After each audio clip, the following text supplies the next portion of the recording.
call this meeting of the Schertz-Cibolo-Universal City Independent School District to order. Let the record show that the quorum of board members is present. This meeting has been duly called, and the notice of this meeting has been posted in accordance with the Texas Open Meetings Act, Texas Government Code, Chapter 551, and the time is now 6 p.m. And Central, we have roll call, please. All board members are present except Mr. Wilson. And Mr. Wilson did inform me that due to work circumstances, he should be here around 6:30 tonight. At this time, if I could everyone please stand for the pledge to the U.S. flag and the Texas flag. Pledge allegiance to the flag of the United States of America and to the republic for which it stands, one nation, under God, indivisible, with liberty and justice for all. Honor the Texas flag. I pledge allegiance to Texas, one state, under God, one and indivisible. All right, I want to welcome everyone here tonight. How many of you would this be your first board meeting? Just real quickly, we're the school board. We're all volunteers. We're here to govern and to serve the school district. Folks down here near the front, these are all of our administrators. Do a good job. This here is Dr. Gibson. Try something a little bit different here tonight. Yeah, we're here to serve you. And if you do have any questions about how we operate or things that are going on around the district, you're more than welcome to email us or catch us on the street or whatnot anytime you want to fill our ear with whatever pro and cons that's going on around the district. We do also have forms in the back there that if you feel it's more appropriate to fill those out and to submit those to the district. We will also be having public comments here in a few minutes. Still a little more time. If you want to fill those out, if you do want to make comments to the board, do we have anybody at this point? No? Okay. All right. Normally we have that until the start of the board meeting, so I just want to make everyone aware of that as well. So I appreciate everyone for being here tonight. And at this time, we'll go ahead and we'll have the Vice President's recitation of the district's mission, vision, values, and priorities. Mr. Westbrook. Vision statement: prepare the student to be a productive citizen. Values are leadership, character, commitment, service, and learning. Our mission statement: Schertz-Cibolo-Universal City Independent School District provides a safe, secure, and challenging learning environment through the responsible use of all resources to afford opportunities for all students to realize their individual potential and to become responsible and productive members of society. Our priorities are: priority number 1, high achievement for all students; priority number 2, high performing and engaged workforce; priority number 3, effective and efficient district and campus operations. All right, thank you, Mr. Westbrook. And we'll also have the board recitation of the district's belief statements, starting with Mr. Correct. We believe all students have the capacity to learn and be successful. We believe a safe, secure environment is paramount to learning. We believe living our core values of leadership, character, commitment, service, and learning result in the ability to set and achieve lifelong goals. We believe quality instruction addresses the individual needs of students. We believe engaging, interactive, and authentic teaching creates empowered, active learners prepared for our changing world. We believe embracing technology as a relevant tool enhances learning in and beyond the classroom. We believe in a professional learning community culture that allows time to collaborate and share best practices in order to improve continually. We believe good communication is critical to success. And we believe lifelong learning enriches staff through professional development. We believe measures of our success go beyond standardized testing. We believe public education is defined by the local community with limited state involvement. Thank you, board members. All right. Well, the highlights of our meeting is always recognizing our students and our staff members for high achievement. We certainly have plenty of those here in the district. So at this time, first we want to recognize our student representatives of the month. I'll hand it over to Dr. Gibson. Thank you, President, eminent trustees and guests and administrators. Tonight we have Davey Webster, a 12th grader from Clemens High School, and Jordan Ritter, a 12th grader from Steele High School, as our student representatives. We're going to ask them to go on down and meet their administrators at the podium, and they are not sure who goes first, or somehow that just happened. We want to welcome you tonight and thank you for all that you do for SCUC and for being the student representatives for the regular board meeting in December. Mr. Son. I guess there are residents. Yeah. Let's see who won. All right. Members of the board, Dr. Gibson, administrators, group, how are y'all doing tonight? Tonight I have the pleasure of introducing Bailey Webster, the son of Michael and Jennifer Webster. Bailey is a senior at Clinton's and has been a student at SCUC for 6 years. He has been an active participant in school activities, including being a former member of the Samuel Clinton soccer team, as well as participating in the SCHS Chick-fil-A Leader Academy. Growing as a leader is a priority for Bailey. He has attended the Nukes Leadership Camp this summer and thrived the DECA International Leadership Camp last year. Bailey joined DECA as a sophomore during the sophomore year and flourished, making it all the way to the international level of competition, or ICBC, his sophomore and junior years. Last year, he served as the SCHS DECA Vice President of Fundraising, and currently he serves as the DECA District 2 President. He plans to attend Tyler Junior College with hopes of playing soccer, and eventually transfer to Texas Tech University to take part in their game warden program. Bailey is also considering a possible career in the military as well. Without further ado, please let me welcome Bailey Webster.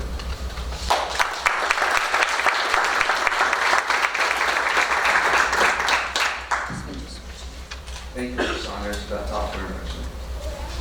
Dr. Gibson, school board members, and distinguished guests. My name is Bailey Webster, and I'm a senior at Samuel Clemens High School.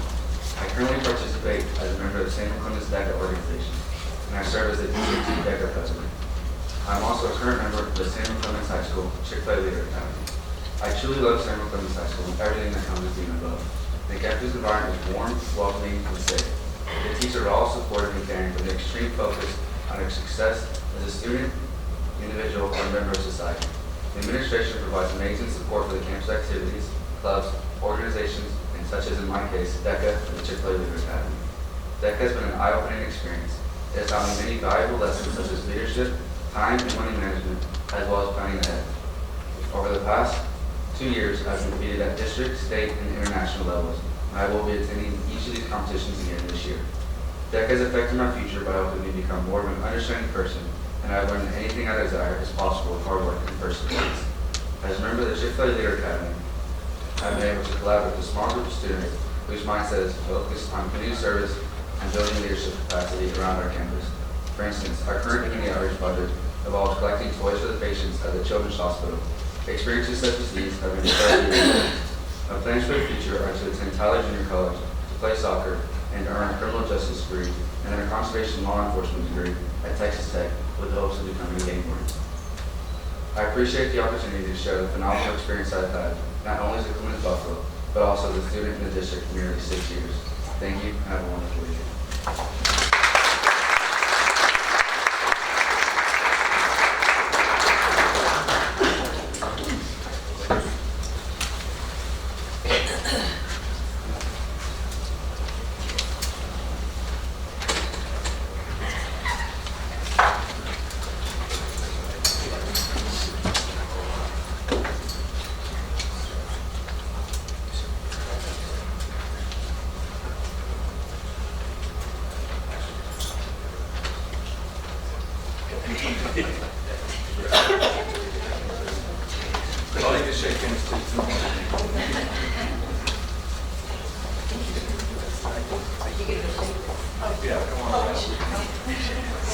These are the DECA sponsors.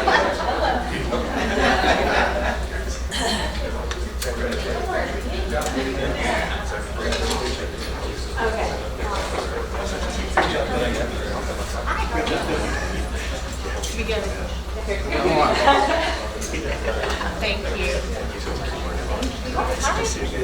How are you? This way right there. Well, you don't want to take one at the end, the very end? Let's do that. Yeah, go ahead and do that.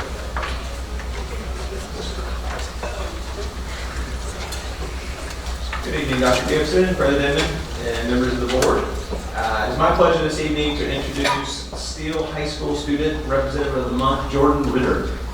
Jordan is a senior at Steele High School and represents our FFA program. Joining Jordan tonight is her coach and sponsor, Steele teacher Amy Massey.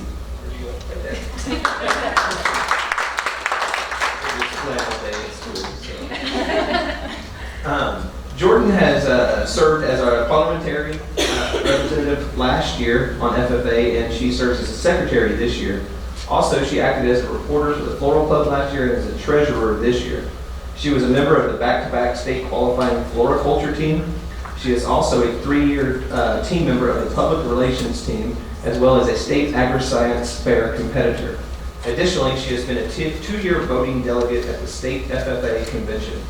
After high school, Jordan will attend Glenn Junior College and then transfer to West Texas A&M most likely, where she will study agribusiness. So without further ado, Ms. Jordan Ritter.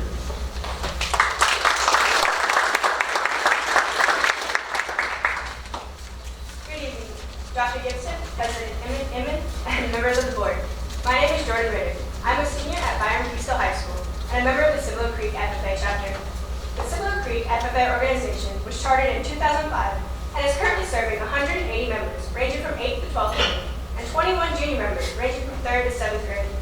Being a part of this organization offers various leadership and career development opportunities that we can all participate in across Texas, as well as the opportunity to show livestock animals and other agricultural experience projects. The FFA offers all of our members the opportunities to develop premier leadership, personal growth, and career success through agricultural education. We have an amazing and active booster club that greatly supports us and awards our seniors with scholarships every year. For the last 3 years, I have been involved in this wonderful organization that has afforded me many different opportunities. From volunteer work to traveling across Texas for competition, it has broadened my horizons to a scope I didn't even know was possible.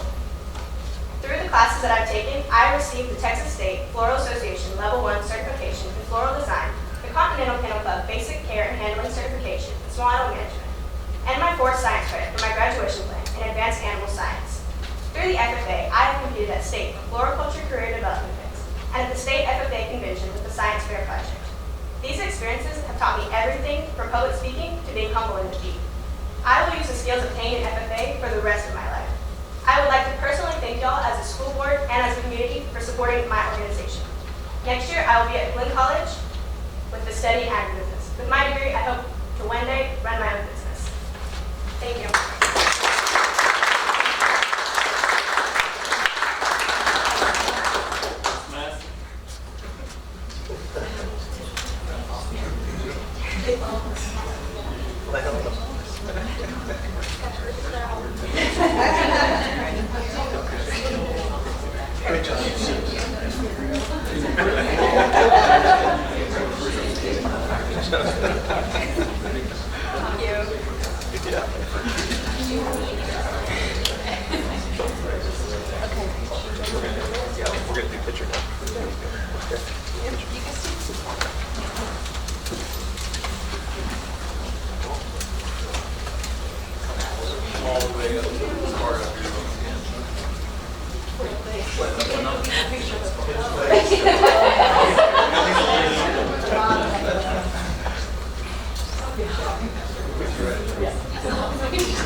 Now we'll carry on with recognition of student achievements. Ms. Che. Good evening, President Inman, Dr. Gibson, and members of our board. Tonight we're here to recognize some of our students who achieved outstanding academic and athletic distinction. We applaud their efforts to shine in these areas and bring excellence to our district. Parents, students, parents, and friends, thank you for joining us tonight for this chance to recognize this excellence. We're actually going to first recognize our, and actually this is our big group today, our Career and Technology Education TAFE state qualifiers. TAFE stands for the Texas Association of Future Educators. So all of these students back here are future employees, hopefully, for us as teachers. This is an organization open to all students who want to explore the field of education. These students compete in various categories and are qualifiers in the upcoming state competition that will be held in Arlington, Texas, February 17th through 19th of 2017. So the qualifiers from Clemens High School, and please come forward as your name is called. Haley Altman, Samantha Esparza, Keely Hertzfeld, Courtney King,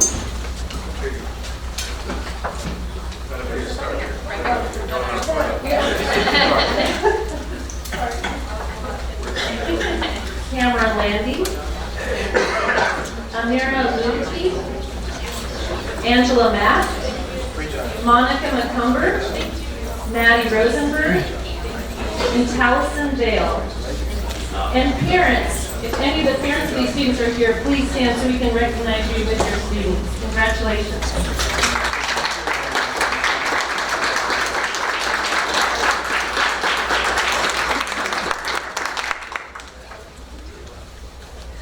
And our qualifiers from Steele High School, Mary Margaret DeWitt, Takira Grazier, Shayla Green, Kaylee Early, Emily Linares, Hannah Miller, Kaylin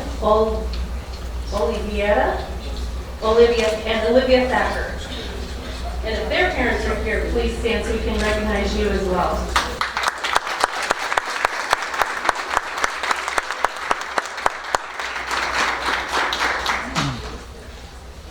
Thank you and congratulations. I believe we'll have Group photo?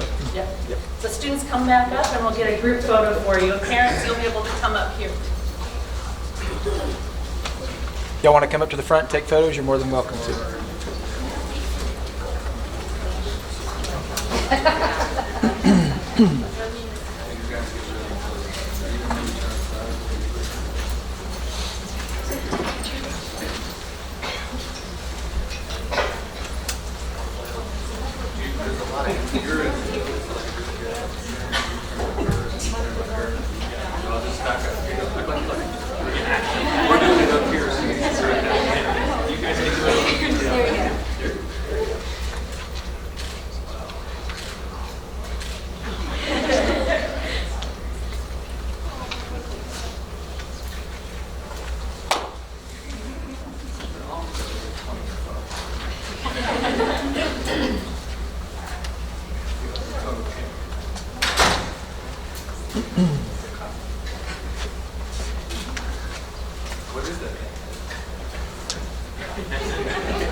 Do we have any further student recognition? We do have a long agenda tonight, so I'll go ahead and move on. After the bond issue, we'll take a short break at that point, so if anyone wants to leave then, it'd be great. If you want to leave now, feel free as well. Students, you're free to take off now if you want to. There's no requirement. Yeah. So if you guys want to check that, that's okay. You bet. Thanks for coming back. Although you're going to miss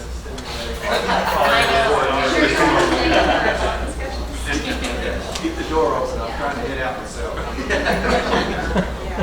All right, we'll move on to public comments, and we don't have anyone signed up for public comments. Ready? No public comments. All right, any correspondence that anyone from the board wishes to discuss or share? All right, we'll move on then to the presentation of the 2015-2016 fiscal audit. Mr. Skinny. Mr. Inman, Dr. Gibson, members of the board, we have with us this evening Paula Lowe with the firm of Teal, Brown, and Teal, and she will be presenting the board with the 15-16 audit. I'm Paula Lowe with Teal, Brown, and Teal, and I'm here today to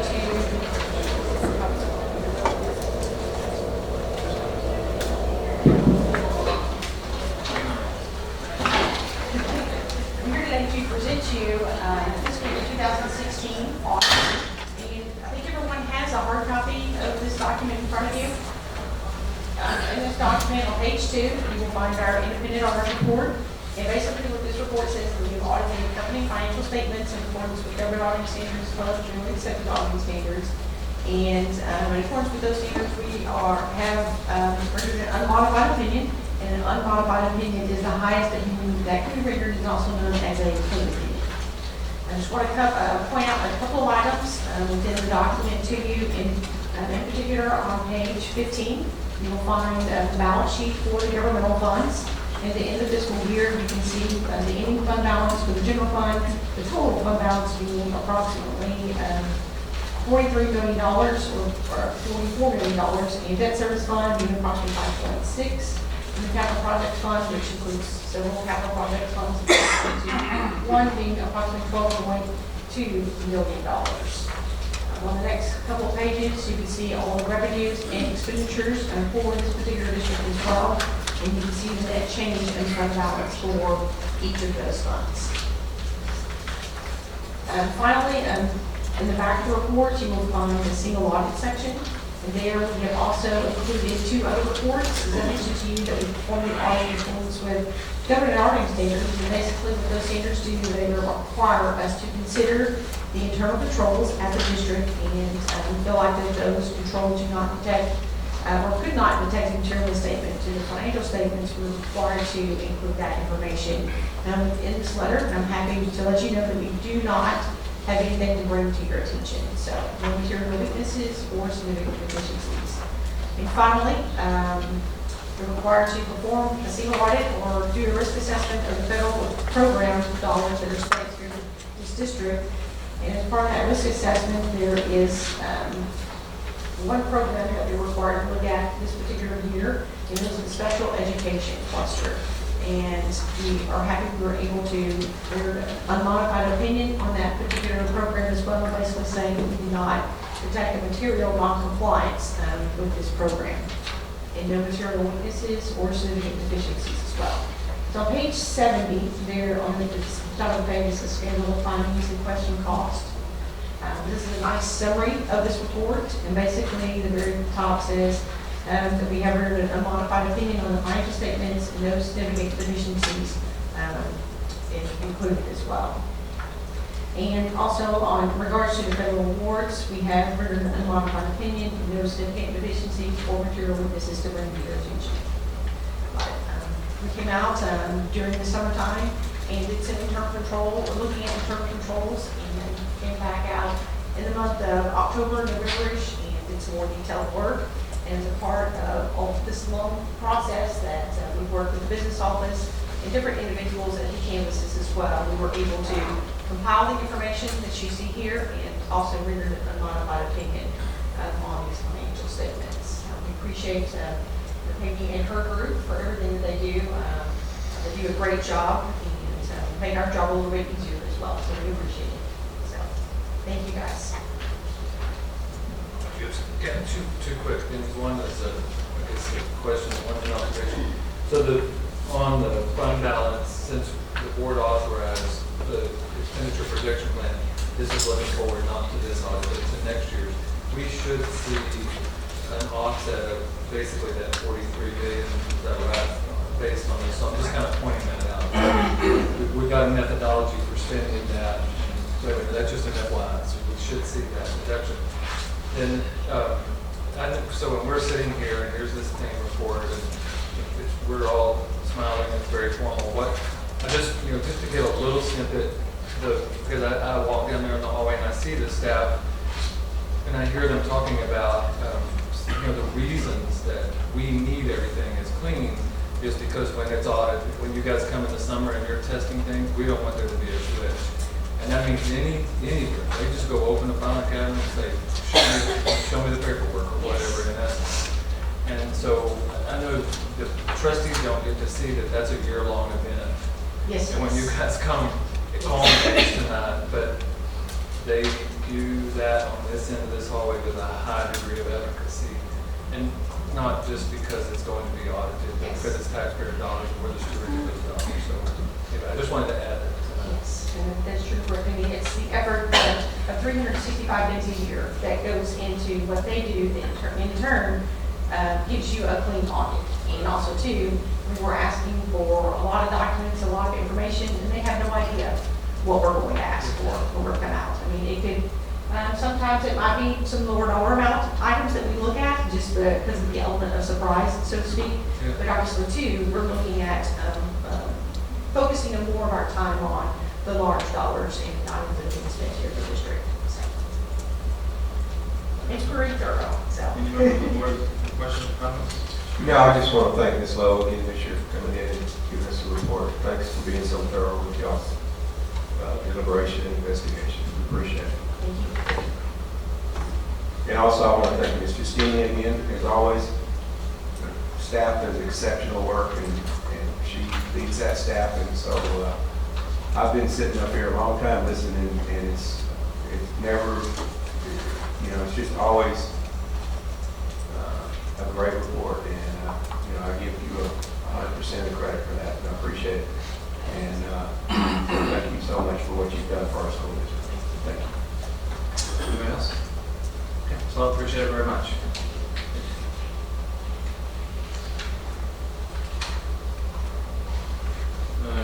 Next item is action item, request for board action, consideration. Yeah. I'm sorry? Well, Go ahead. Yeah, we have it listed as action there. I don't think you did.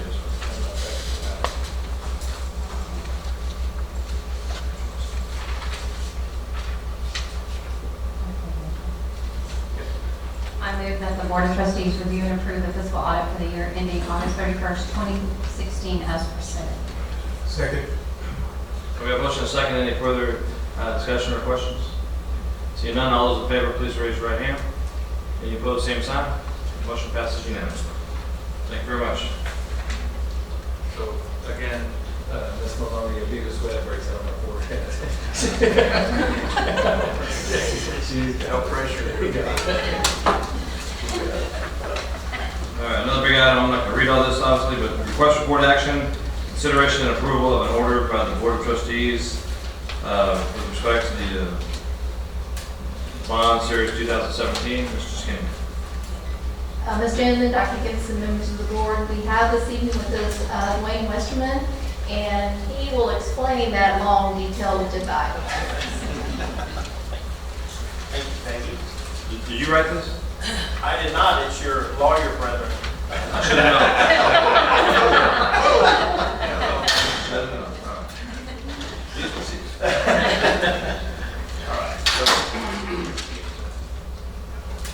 Okay, so first of all, congratulations to the board and to the district for the successful passage of the bond proposition this past November. It was certainly resulted in a resounding success. And now with that done and the canvassing of the returns and with going through the period where the election could be contested, if anything, make sure all that's in order. We're ready to move forward with selling at least a portion of the bonds. The item tonight is called a parameter or delegated authorization, similar to what we've done with previous issues.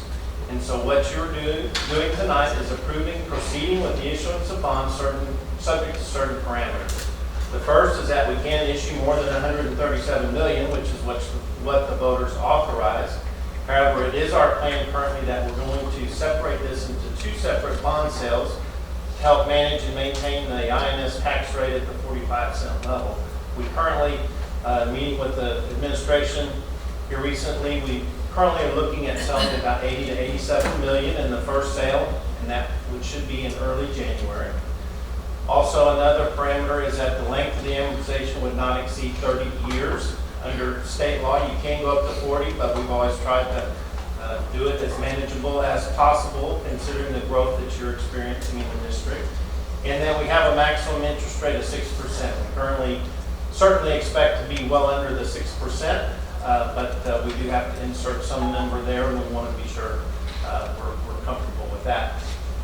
As I mentioned, the plan is we are currently have applied for the permanent school fund guarantee. We're preparing the preliminary official statement with the staff's help, and we plan to sell the bonds in early January, on or about January 12th.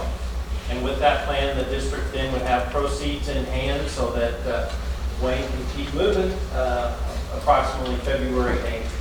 And that would be the first 80 to 87 million.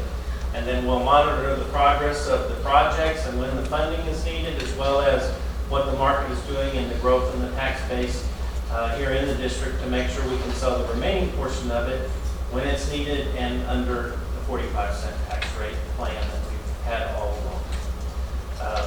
With that, be happy to answer any questions you might have. Anyone have any questions? So here's the $64,000 question. What happens tomorrow? Anything happen? Well, hopefully the sun comes up. And, no, you know, all expectations, everything right now is that the odds of the Fed raising the short-term interest rates are 100%. Everyone is expecting that. That's already built in the market. I'm sure you've seen that over the last 30 days or so that we've had the stock market go up significantly, as have also bond interest rates. And so we've seen a move in interest rates, but that move, we had such a continuous downward trend in interest rates. We're really kind of back where we were with our interest rates in municipals anyway, about this time last year or about a year and a half ago. So we're still fine. We've had a big move. We've absorbed it, and we kind of think we will stabilize, and maybe after tomorrow, if the Fed finally does take action, we might even see it come back down a little bit and settle down. But who knows? So this authorization will allow us time to kind of watch what happens tomorrow over the next 30 days. Is that fair to say? Yes. About the right time. Right. And we'll be prepared. The intent was usually the market right after the holidays is fairly light in volume. There's not a lot of bonds being sold, and so our goal was to be ready and try to get out there early while there's a lot of demand as people come back and there's not much to find. So that was our intent, but we'll watch and manage as needed.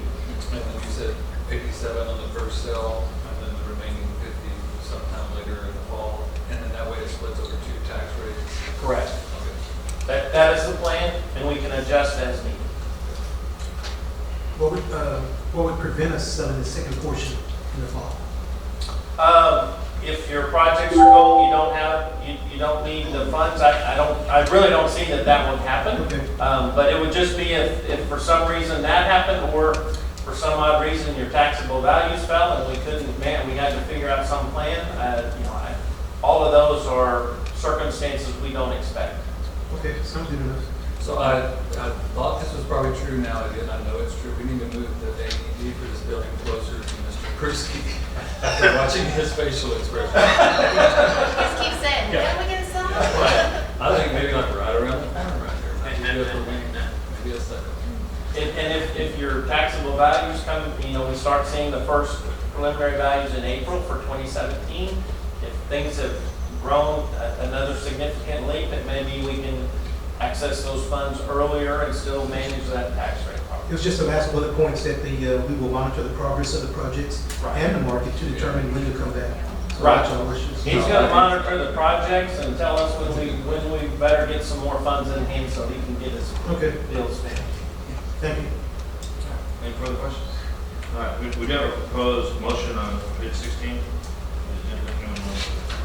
I move that the Board of Trustees adopt the order authorizing the issuance of Schertz-Cibolo-Universal City Independent School District Unlimited Tax Refund Bonds, Series 2017, pursuant to the delegated sale. I need to, if I can step in, these are not refunding, but these are unlimited tax school buildings. We might have had a misprint there on that motion we provided. So if you, instead of saying refunding bonds, unlimited tax school building bonds, series. Building, strike, refunding, insert, building. I apologize for that. Get that, did you? Okay, so we have a motion, do we have a second? We need to redo them. Okay, but from the start. I move that the Board of Trustees adopt an order authorizing the issuance of Schertz-Cibolo-Universal City Independent School District Unlimited Tax Building Bonds, Series 2017, pursuant to the delegated sale. That'll work. Second. All right, we have a motion and a second. Any further discussion? All those in favor, please raise your right hand. Any opposed, same sign. And motion passes unanimously 6-0. Congratulations and thank you very much. I understand we have quite a few documents we need to sign. Correct? Sure, whenever you're. And so I think at this time, we're going to go ahead and just take a short recess. I believe we need myself and Secretary Buchanan. Correct. That's right. Everyone else, you guys take a break. And let me question before, but for the new trustees, then, because of the way we did this, we will communicate now throughout the year, basically next year, as sales occur. Do you have a question about any other, is there anything that, you want to discuss at the otherwise, we'll try to answer the questions. Again, we're taking a short break. Board members, we're back in active session, let's call it. Dwayne, you have all the documents you need signed, everything seems to be good to go? I think we're good to go. Thank you, sir. All right, appreciate it. This time we'll go to the public hearing on the Texas Academic Performance Report. Dr. Wood.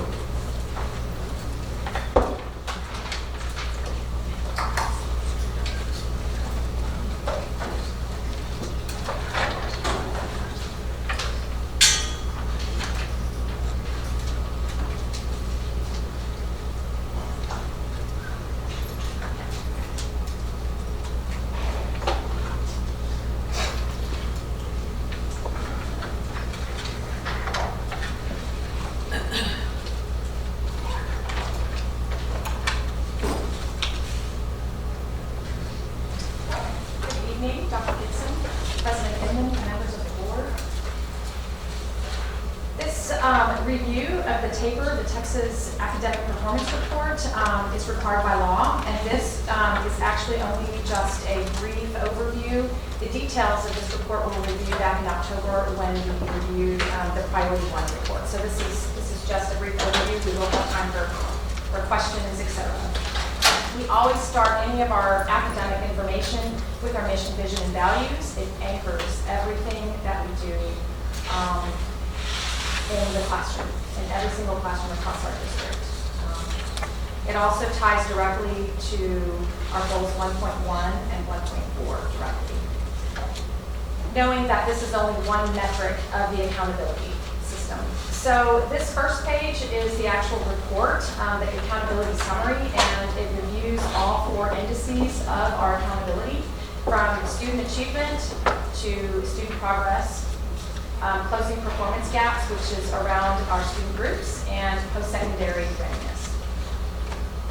This slide details each individual campus and the fact that we met standard across the board. So as a district, we did meet the Texas Accountability Standard.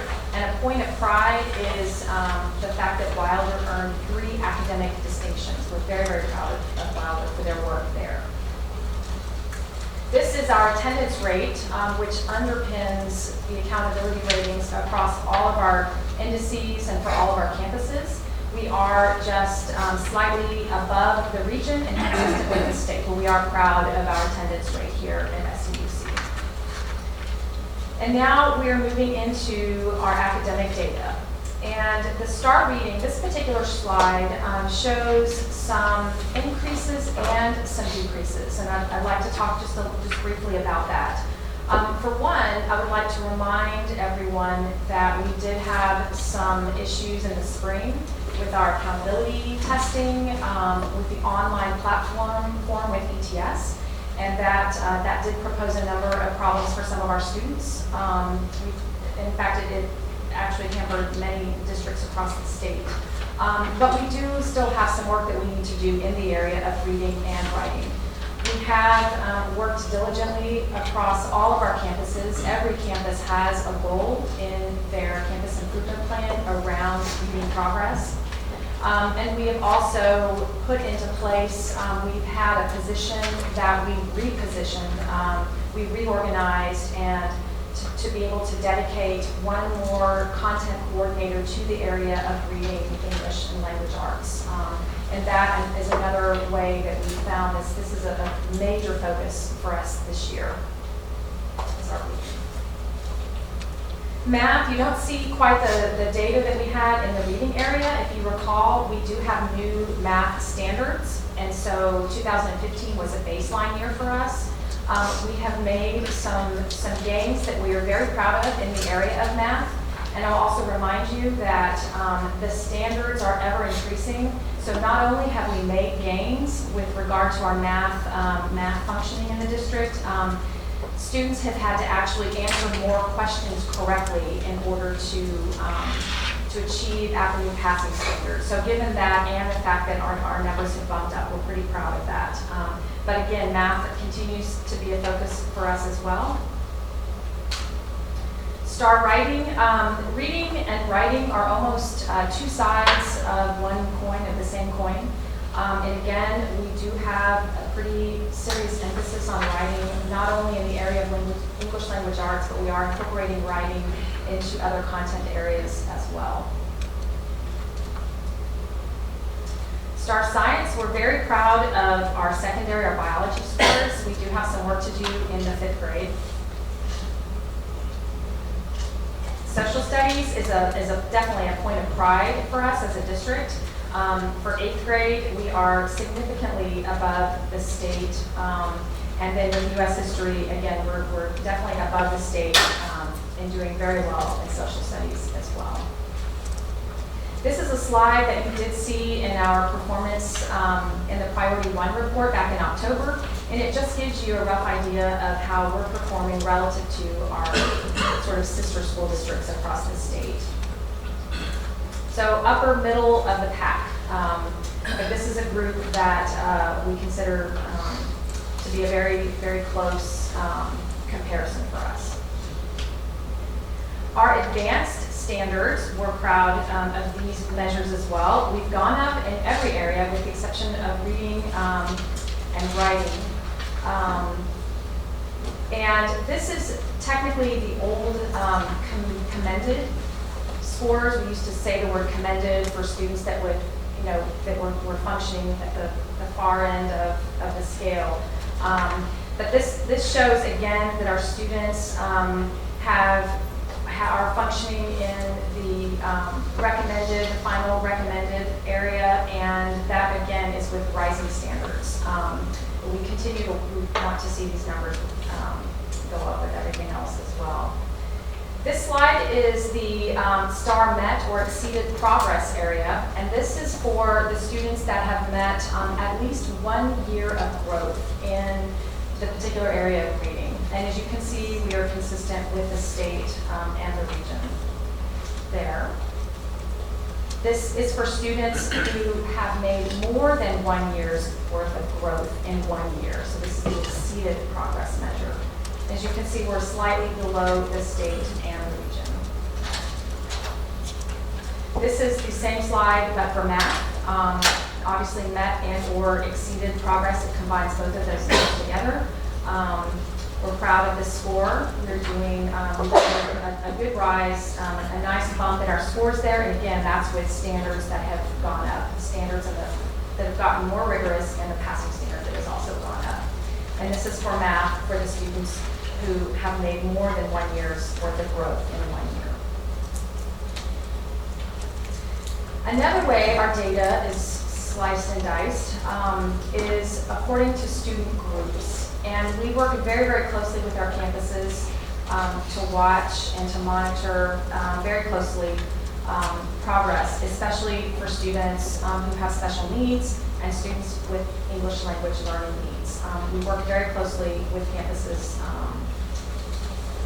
that have clusters of students that fall in these categories. And we also have had this year an increased emphasis on our district common unit assessments, which allows us to monitor progress while instruction is going on so that we know when and if and how we need to intervene to make sure that students are making progress along the continuum of learning. This is our STAR post-secondary readiness. And again, this is in line with the 4th index, college and career readiness. And again, this is something that we're proud of.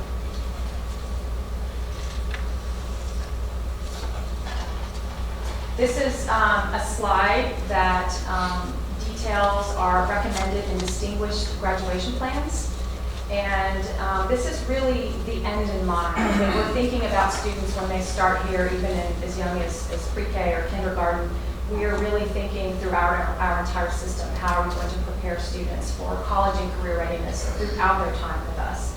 And as you can see, students that are graduating with either the recommended or distinguished, we're in a good place relative to the state and the region.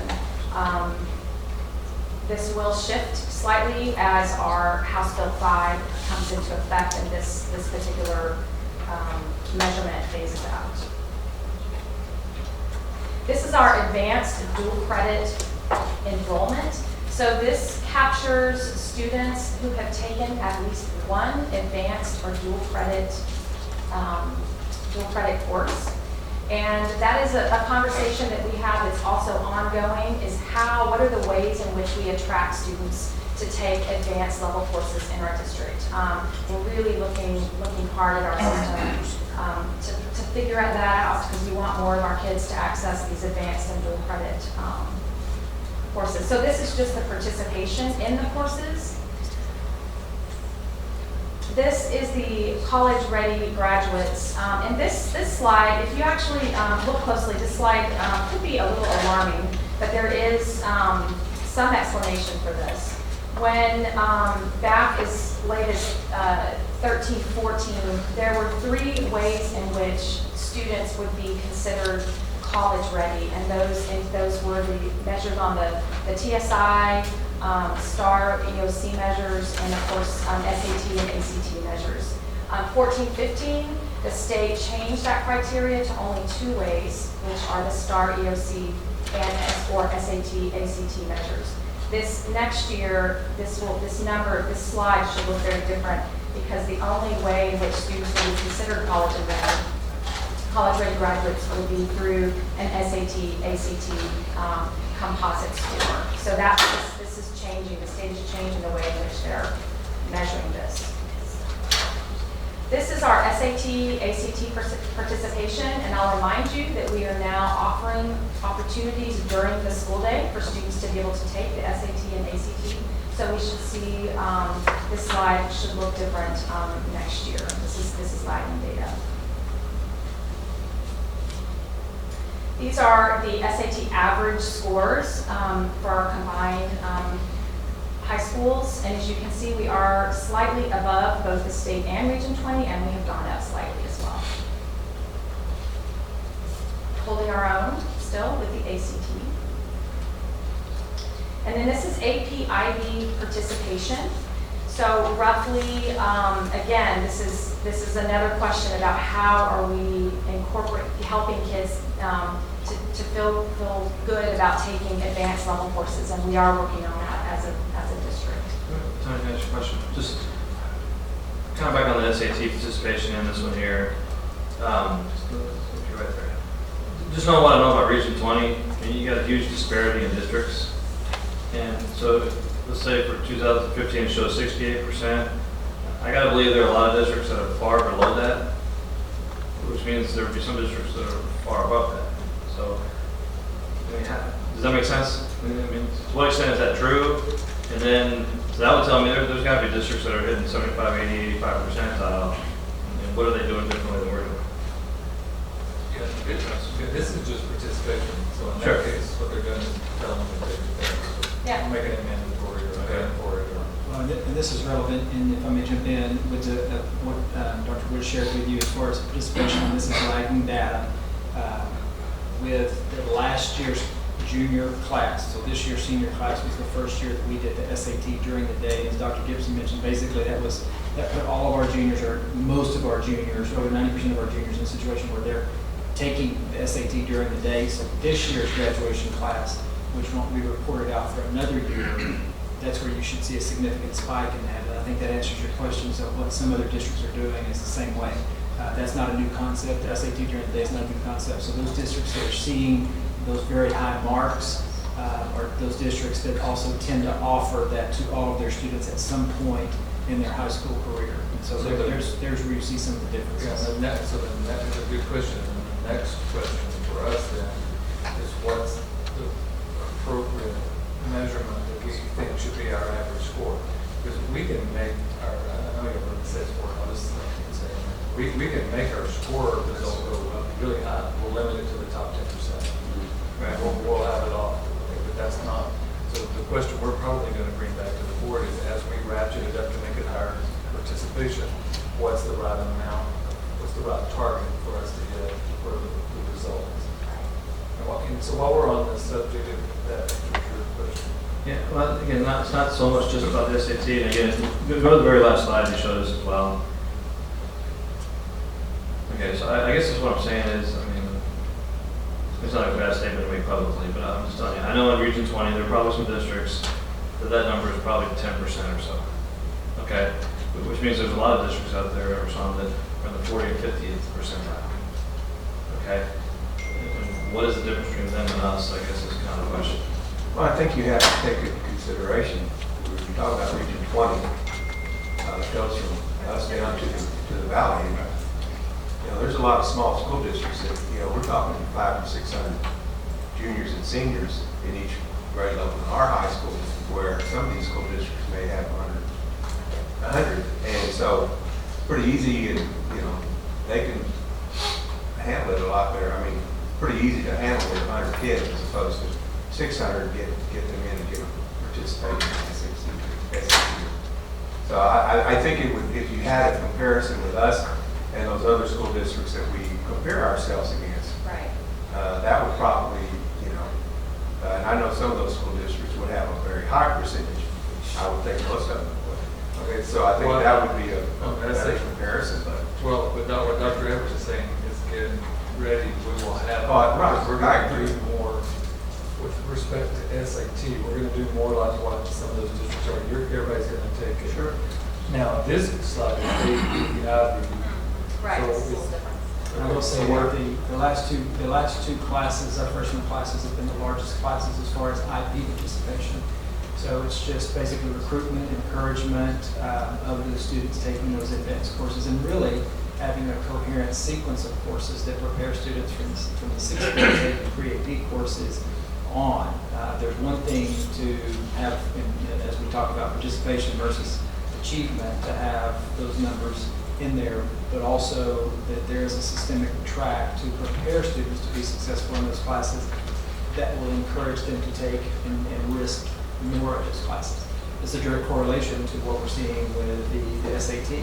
Putting those opportunities, encouraging those students to try, to explore, to participate in one of those classes or a course is a significant impact as well. IB program, again, we've seen numbers go up for the last 2 years. I believe it's the last 2 years that we've seen the highest entry-level enrollment in the IB program. And so it's a process from junior high on up, from developing those 4 and even 6-year plans of that systemic approach to advance our courses. So if students that are in dual credit classes are not in this slide, is that right? Not in this one, Not they in were this slide. already So, represented. okay, one way to make this go up is to kill all our dual credit classes. And one way So to that make they will go over Yeah. to this. If you do that, but I'm not saying we should do that, I'm saying it's the wrong thing to do, but that's one way to make this look better, is kill dual credit classes. And part of that comes with counseling too, because all of those courses are to meet a student's, not necessarily niche, but point of interest.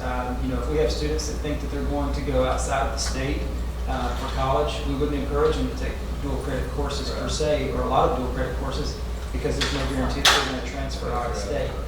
IB, AP, with the scores that come with those, there's a better chance if if you have that aspiration to go out of state for college, there's more of a correlation of those transferring to other colleges outside of the state. So really it depends on, it's that counseling component and building that 6 and 4 year plan with our students on, yes, encouraging that participation in those classes, but again, with those classes building on one another, that's really increasing the opportunities for students starting in 6th grade, because that pre-AP track is designed to allow students to have more of that rigor. And I think we would all say we're not where we want to be yet, but we're making progress in those areas, but designed for those students to take more rigorous courses, to be prepared for the AP, for the IB, and even for the dual credit. Because of the rigor and the challenges that are associated with beginning those courses, those pre-AP courses in the 6th grade. Sure. Do you, and if on this subject, because I really think this is germane, so the new commissioner is really passionate about not getting as narrowly focused on college record, and he says it regularly. So what he's wanting to change the vernacular, and I don't know if he'll be successful or not, I don't know if he'll keep his job for more than a year or two, because seems to be a revolving door position. But what he wants to look more at college, career, and military ready. And, you know, there's a part of me after 25 years that, and I said this pretty passionately the other day, I feel frustrated that we've made students that don't go to college but are career ready or military ready feel like they're some kind of second-class citizen, and that's just wrong. And that's the danger of these one-shot things, that you just put this one score out there and say, is that good or is that bad? So we want to start talking more globally, and we have them either college ready, career ready, or military ready. We can, you know, that's our stamp of approval, because that's what our mission is. Our mission is that for every student to get productive member of society. And if we recall, we also continue to increase the number of CTE courses that are also receiving some type of dual credit. I believe at the last board meeting, there was another MOU signed with Alamo colleges that enhanced. There's another opportunity, trying to meet as many of those opportunities for students as possible. Some of them are going to be very specialized program, like the MOU that we signed, or that we worked on last month. But that's another opportunity that is there. We can share that it may be a handful of students to take us up on it, but it's there. So why not be able to offer it as long as it's a quality program? That wouldn't be reflected in this number, but it would be reflected in that number of students that are participating in some type of course. And a lot of those CTE courses, again, are designed for that college work, but also that workforce work and rigor that's associated with that for those CTE dual credit or endorsement type courses. Sure. Yeah, so my point was that I don't know what that magic number should be. I certainly hear you and agree with you that, you know, we see a lot more kids towards career and technology, and that seems to be the trend, and they can get out and get productive jobs and be happy, healthy, productive citizens, and may never take an AP class in their life. That doesn't mean we're not doing a good job here. In some sense, maybe we're doing a better job. Right, and I have to tag on to that, because for many of our students, that's the route to college. Sure. Because they don't have a route other than to get a job and then take classes in that. That is their route. And I think we just completely miss that group. And there's this, and I know for a fact, I know anecdotally for a fact, that there are students that's what they're doing right now, because we just hear that. They come back and say, yeah, I'm a nurse, Sure. you know, and it's just like, wow, that's great. I mean, you have more efficacy than I have. Every time I try to do it, my parents, you know, lead me down and make me build 10 miles of fence, you know. And you're doing all this on your own. I mean, good for you. So anyway, that whole notion of that not being something good, we've got to get away from, I think, in this country, but at least in this district, if we can control it. Start with the morning slide. Yeah. Thanks. Yeah, very welcome.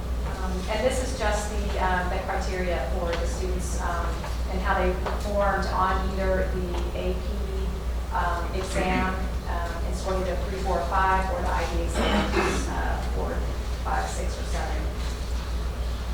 So just as Dr. Edwards says, we are where we are, and we're not okay staying. And we default to our beliefs, our structures, our patterns, our goals. And we also work very in tight learning communities with and through one another. And I think that through that, this actually demonstrates another piece of data that I think is a huge highlight and showcase for us, for SCUC.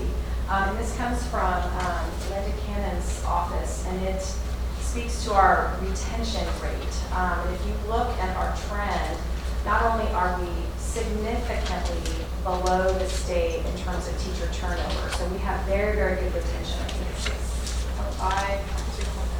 6.9%, and that trend is only been getting better over the last few years. And this is our regional comparison group for the last 3 years, and you can see that again where that tiny blue, column on the left. That's turnover, so low is good. So low turnover is good, right? We have very high retention or low turnover. And then this is our statewide comparison group. And this is some of the school districts that we really like to compare ourselves to, because these are some of the leading school districts, the best school districts. And so I think if you want to be one of the best school districts, you need to compare yourself to the best school districts. And so, again, our trend is very good here. And I think that means that just we are getting better and better at aligning all of our systems so that the arrows are lining up. This allows us to emphasize priority 2, valuing and engaging our workforce. And then when we've done that and we are efficient and we are effective in that, then we have excellence. And that is our goal, is to have excellence for our students and our teachers here in the district. So that's it. Hey, I have one quick question. So Tony, so it was either, I think it was when Amy Drasbeck and I, or David Pivotal and I were rounding or both, we heard, as part of that, question what's working well, what's not. It was just interesting because we heard common unit assessments working well, but at the same time we heard some tension created, with respect to teacher thoughts. And so can you address how we could hear that, those two, what seems like two contradictory statements at the same time? Sure, absolutely. We've worked very diligently to include teachers in the process of creating those district common form and unit assessments so that the teachers are very familiar and they actually own the process of formatively assessing our students along the way of instruction. And so we know when and how and in what ways we need to intervene, whether it's to excel or it's to intervene and remediate. Some folks leading that process have been have attempted to be very efficient and get the task completed and haven't necessarily involved teachers in a way that was meaningful for the teachers. And that was some of the feedback that we got, that some teachers didn't quite have the input that they would have liked in that process. And so we are working with those teachers and the people in the SAS division to refine that and to get as much input as possible. Because when the teachers have created it, ultimately they own it. And the conversations that have been a result of those formative assessments have been very rich in terms of strategies, and then that tells us who we need to look to in-house for experts in different areas that we struggle with, across the district. So. Dr. Wood, I just follow up on what Dr. Gibson just said. First of all, I have two questions. One, and then a follow-up to what Dr. Gibson said. One is, could you elaborate a little bit on about the issues related to the online testing that occurred this year? Sure. Actually, I was not here. I mean, we had the issues in my old district, but I was not here to experience what we did in this district. With the change to ETS last year being their first year from Pearson to ETS for a good portion of the assessments, many districts, they only assessed electronically on the STAR 8, an alternative assessment. For us, we were predominantly online testers, and it significantly impacted English 1. That was the first test that the high schools saw. And that first day was no other words other than brutal. Whereas some districts, or all districts, were impacted by the A, which may be 10% or less of their students that were taking online assessments. It was all of our freshman level students, and even into English 2. So we faced situations where students' essay or their written work would disappear, where they would take a break and then come back and it was gone. And we were assured it was captured, but you can imagine a student comes back and says, hey, don't worry about it. We captured what you had already worked on, but they can't see it. So it's, well, I don't know where I was. And so, and it made national news. Our commissioner came out in strong support of where we were with that. And so we did have those things that we were dealing with. That's not meant to be used as an excuse, but it is a fact, right. And it is what it was. I think that they ended up, basically charging ETS billions of dollars for the foul. We saw some reverberations of that in English 2 as well, but it was considerable. We had to make decisions on whether or not to give retests for kids, whether we give paper retests for kids, and ultimately as a district, we made the determination that we were moving away from online assessments unless it was required back to, and I think that the majority felt more comfort in that. I know we heard it from students, thank you for that, from parents, thank you for that. We hear all the times from the state that there's a movement towards total online testing. We're not prepared as a state for that. I mean, even the districts that are one-to-one, the devices that are one-to-one on are iPads and minis and netbooks, and those aren't conducive for online testing. So that is kind of the descriptor of some of the complications that came with that came about with some of our online testing, and how it impacted us significantly more because, like I said, all of our freshmen who were English 1 testers, and even some of those that maybe hadn't passed that and were taking it as sophomores and possibly juniors were impacted by that as well. So it was a very frustrating week for us and across the state as well. It significantly impacted us. Yeah, of course, I've heard about it from a teacher in Columbus that I'm related to, about the frustration. And I just wasn't sure what had happened, but I would tell the state, okay, then let us vote online. If you're that, sure about online processes, let the citizens of the state of Texas vote online and see how you feel about that. Because I guarantee you there'll be problems in them later about it. But anyway, that's my soapbox.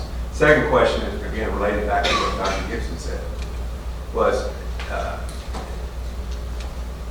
where are we as far as giving support for the most part to the elementaries? And I don't know, I haven't kept up with this as far as like language arts coordinators, great math coordinators, reading, science, social studies. Where are we with that? Do we have the support there? Is that something we need to look at next year in the budget?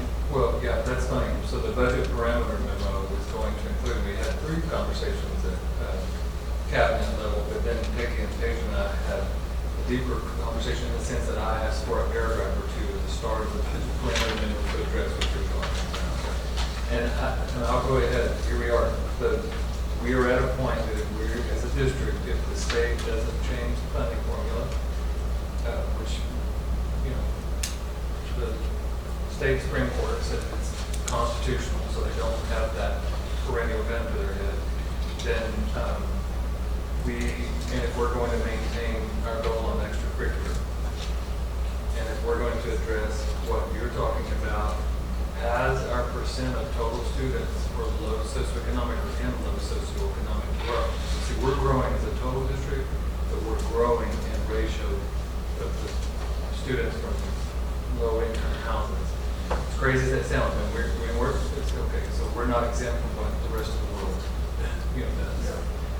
Then we're going to have to consider every funding mechanism that's out there, including it to a tax ratification election, which over 60% of the districts now have done. We will not do that for the 17-18 budget, because we're going to wait and see what happens in this legislative session. But in this budget memo for 17-18, in order to be ready for 18-19, we're going to start the conversation. Okay. Okay, no. Well, so where are we? I mean, I'm all in favor of as much support as we can give them, and however we have to do it. Right, so we did repurpose one position this last year and shifted responsibilities to be able to repurpose that position into a content coordinator with just a literacy focus. So we now have 3 people that support English language arts and writing, which allows a much tighter, smaller support group. We still have 2 individuals that support math. We have 2 individuals that support science, and we have 1 individual that supports social studies pre-K-12. For K-12? Pre-K-12.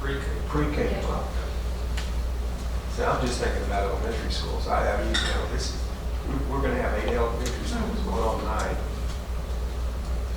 And I'm just preaching to the choir here, but 2, 3 is not going to cut it. I mean, that's just something this district is going to have to get their minds wrapped around. And like Dr. Gibson said, whatever means possible, we got to figure this thing out, because if we're wanting these things to move, then we've got to help them move.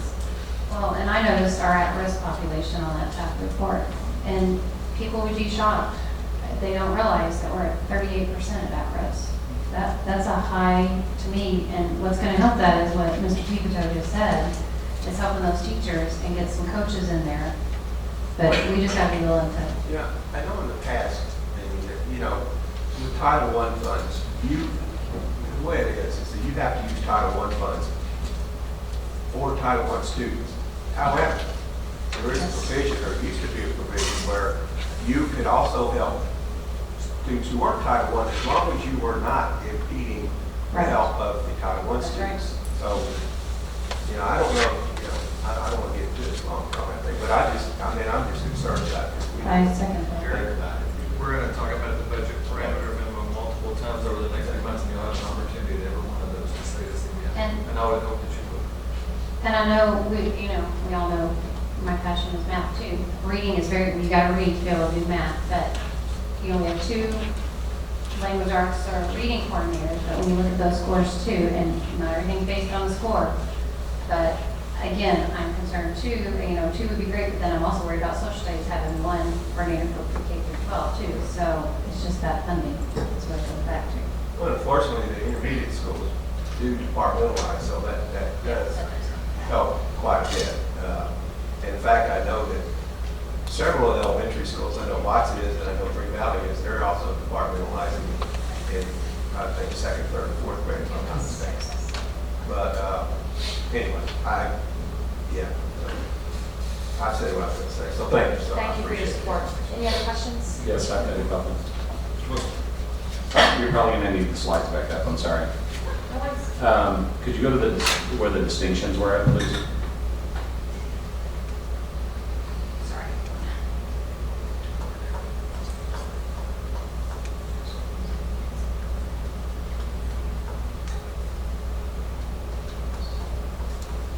Okay, distinctions.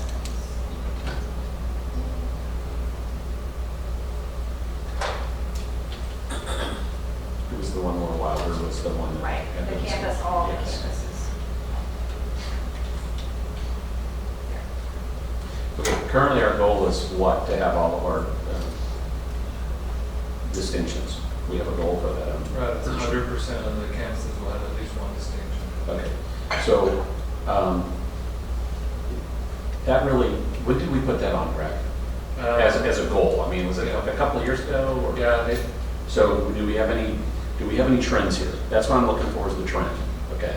Because I was the one that talked out against putting such a high goal. I'm the silly guy over there going, I heard from the elementary schools, because of the way our school district sets up, we're K through 4, and then 5 and 6, and then 7 and 8. So the 4th grade, the elementary school campuses are going to have a hard time getting a distinction, because they can retake the test in 5th grade, and it'll show up as the intermediate people get the credit for the distinction. Okay, all right. Well, we asked the state to change that, and they did. Well, of course. Okay, so that, this right here makes it, obviously, if we have a trend and only 1 school is making it, and that's a really bad trend, okay, we've got a goal out there that's unattainable. Okay, so we can say we are where we are, but where we're at is 1 school out of all of our schools are making some sort of a distinction. We've failed. We're just failing somehow. Okay, so I don't know how we're doing that, but I also don't want to make our campus leaders and you guys here in this room feel really bad that you're failing when we've got this unattainable goal set out there for you. So I would say, do we have the right thing out there? Do we have the right goal? We need to take a look at that. But we also need to look at, what kind of trend? Because if Wilder's the only school that's ever done it in the past, I don't know the answer to that, because I don't see it here, and I'm sorry, I'm not going to remember last year's TAPA report. Okay, so I don't really need an answer to that, other than I just wanted to make more of a comment. It just doesn't look good, and we just kind of breezed over it and said, well, here's what it is, and we're really proud of Wilder, and we are. Okay, but I also think we need to take a look in the mirror and say, are we setting the right goal for you guys? Okay. I would like to just comment that the attendance underpins the distinctions for all of our campuses, number 1. Okay, And explain why.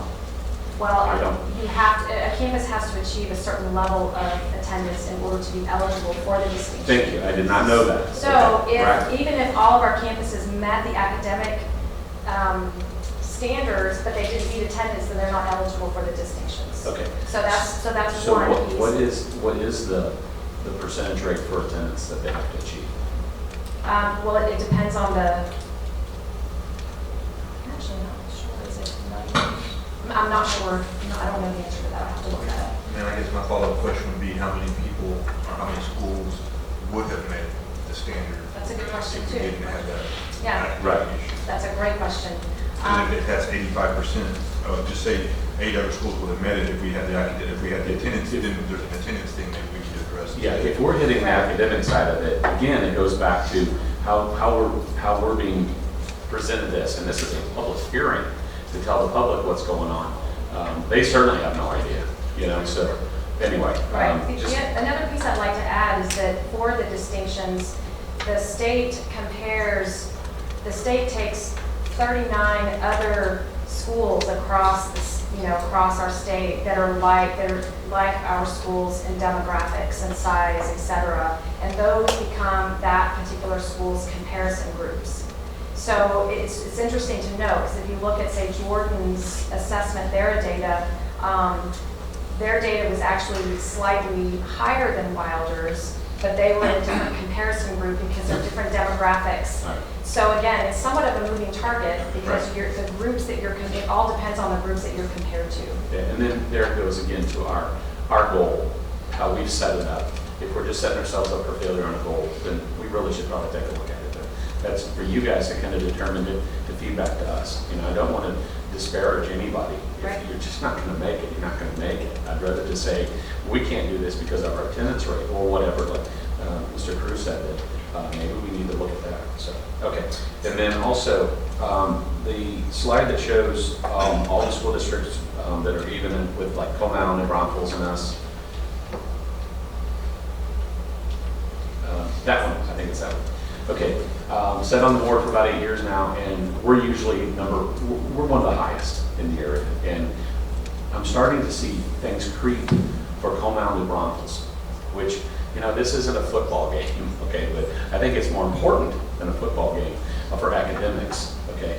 And that's concerning to me that our neighboring districts are finding a way, you know, and possibly we're not finding that same direction or that same way. You mean creep up? Yes, they're creeping up. Mr. Wilson, if you'll notice, on the very top, those numbers show, and as Dr. Wood mentioned, this wasn't a year of new standards, new higher expectation, and you Right. can see the reason we put that up at the top is when we look at the kind of the creep, what you just mentioned, you can see the impact it had on those other districts, and I guess the slippage, if you would, or the decrease in that as well. And so we do get what you were saying, and that was part of what we were trying to communicate in there is Okay. that we do want to be on top of it. You can see the impact that the change in standard, that was one of the impacts that the change or the increase, the sliding scale of what a student had to score in order to be successful, and how it impacted some of the districts that we compare ourselves to in the area.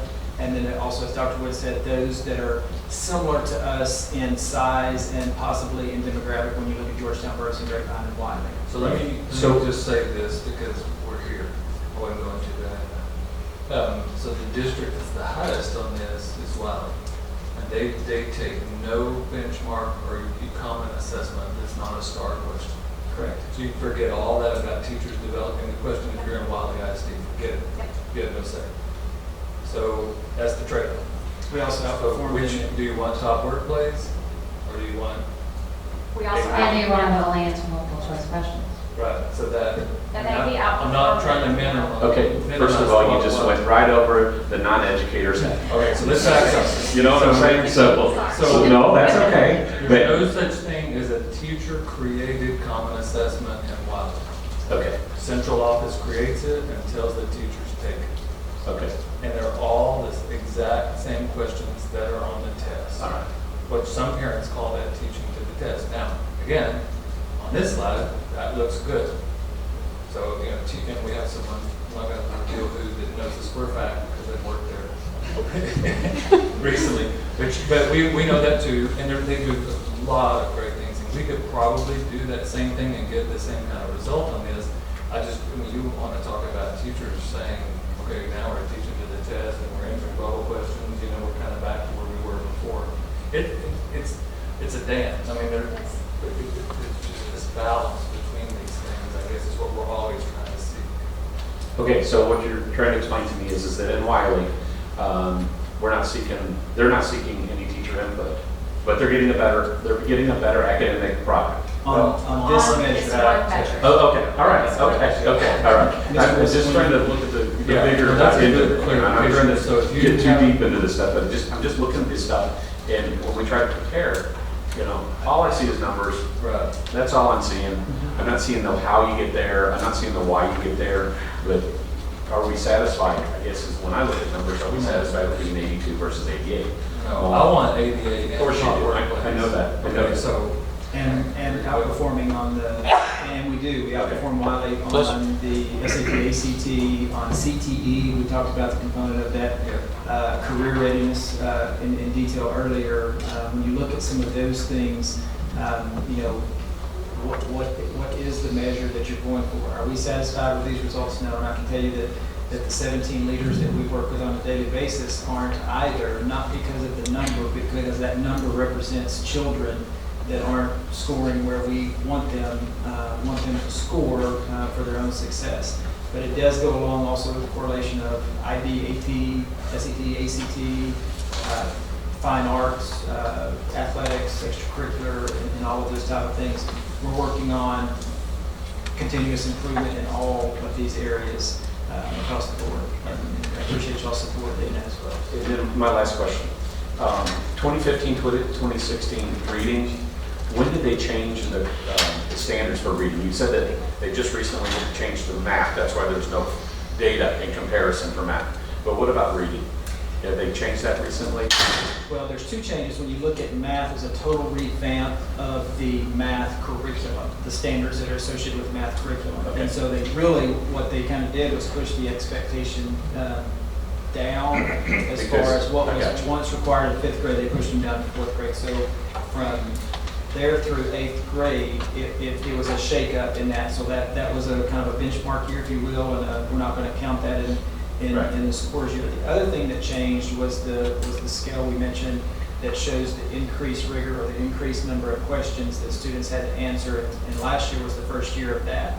And that's the phase in. It went from the commissioner changed the plan of incremental jumps to more of a continuous phase in, which is good, but it's also one of those things that we're seeing there's more expectations placed on students to meet the minimum passing score on that. So there's two components of that.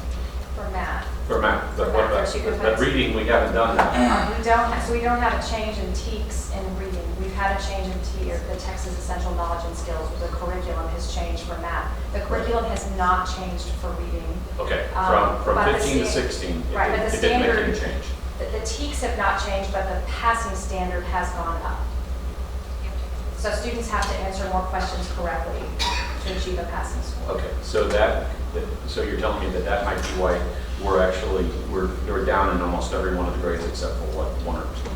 Yeah, and that's a direct correlation also to the slide that showed with those increased standards, how we compare to those comparison districts. All right, super, thank you.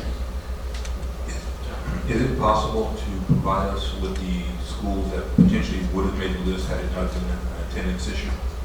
Sure. Thank you. Any other questions, board members? I'll say this, Dr. Wood, appreciate you standing in there. I think it's only been up now 20 minutes. I'll just say this. You probably didn't hear a word I said, but at the high school graduations from Steele and Clemens, I tried to tell those kids to never ever let themselves be defined by their GPA or score on the SAT test or whatnot. And I know these scores are important and state rates us on these things and this kind of stuff that gets in the newspaper or whatnot, but just never lose sight of the fact that we can't define the school district by a bunch of scores. And I went to the FFA show the other week, and kids out there doing a fantastic job showing their cattle and their animals. I don't even know what they were, so to speak. But, you can tell the passion in those kids. They're working hard. They're learning about leadership, public speaking, public presence, you name it. They're probably going to be fantastic agriculturalists, farmers, what have you. They do a great job with that, and may or may not ever take an AP class, or SAT, or what have you. So there's a whole lot that defines the school district, and I just call it a test on the street. When you run into HEB and you hear people talking about how they love their teachers or love their campuses, and when people are moving to this area, it tells you a lot about the reputation of the school district. So I mean, these scores are important, but don't make this cause you to lose a lot of sleep at night, because there's a lot more to this district than some test score. Mr. Hinman, you'd have been real happy with me, because I never let my GPA or my ACT score. That's a good thing. I appreciate that. One, and Mr. Chairman, this ties into another item on the agenda. If you missed the vision that I had last Tuesday night when we had talked about doing a summer board workshop on here, but a second one was to have a conversation about the strategic plan and are the measures right, back to Mr. Wilson's question, are they attainable, are they strategic, and that's the vision I had for that. So if that sounds right, then because what you've done is you've heard basically the entire academic year report.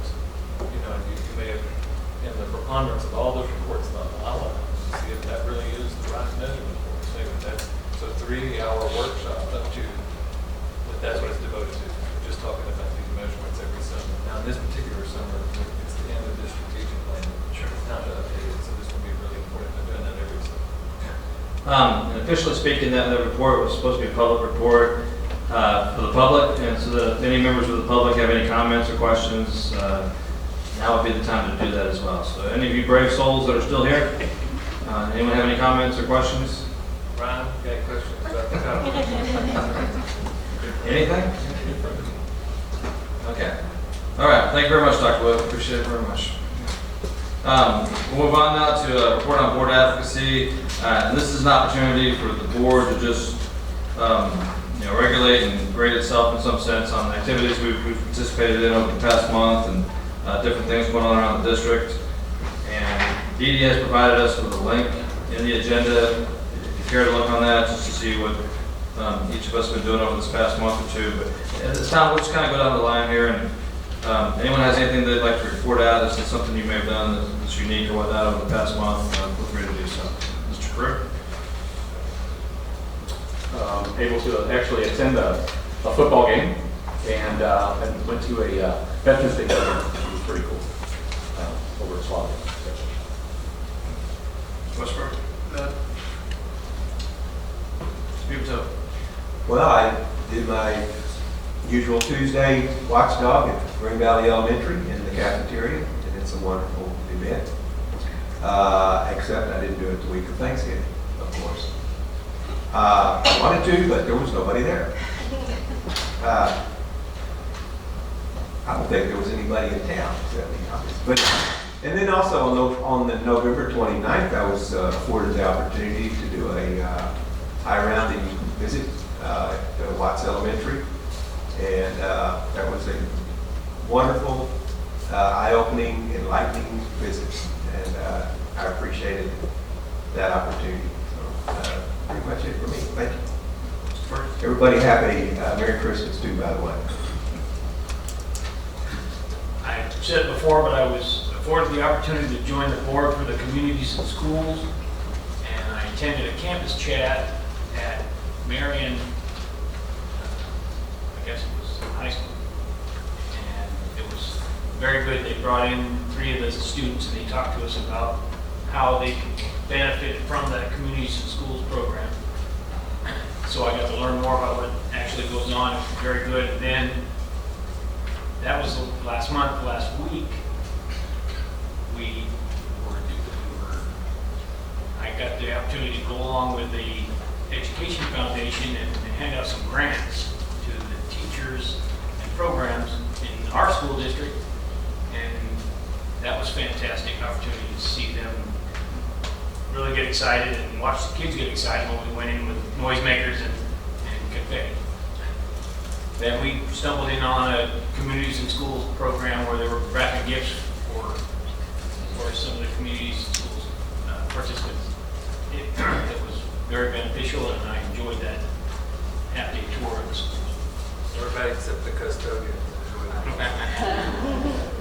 Well, I was at the chamber meeting, luncheon last week, and our DECA kids were presented. I got to actually sit at their table and eat with the kids. It was great, but you'll see 2 of our Clemens, 2 of our Still kids were there. The chamber is, church chamber is awesome, and they do golf tournaments and fundraising, and they donated $20,000 to our students. I was there when they got the presentation, $10,000 for each school. They can use that for their travels because they all do so great. Go to nationals. That was awesome. I guess for me, I don't think I reported on last time, but I went to a city council candidates forum over here before the election for Schertz and also for Cibolo, and I think Schertz, there may have been 12 or so candidates, and then Cibolo's handful, and like I was talking about earlier, they were all asked questions about the school district, and every last one of them had positive things to say about it. And I can guarantee you that does not happen in a lot of communities. I think there's some names right here.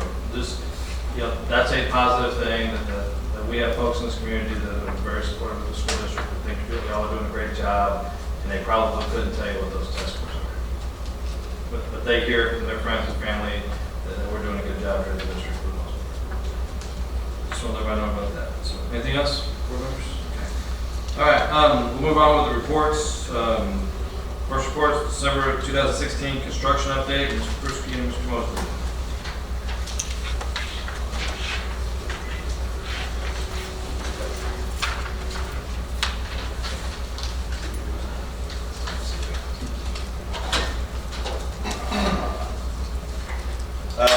This is just a quick update as to the bond 2013 construction.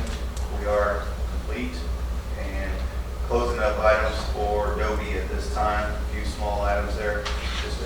That's why the 99% completion numbers there. Wanted to kind of go through renditions and then how we ended up front. This is the front entry again. This is the front office.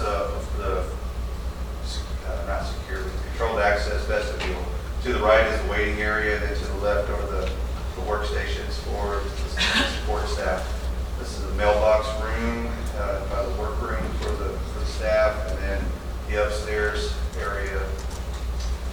Outside the new locker room addition, just as a reminder, we did add on to the gym with new locker rooms, and then we are currently listing this as complete. So I wanted to say you will not see Adobe in January of 2017. So we're going to put that to bed. So,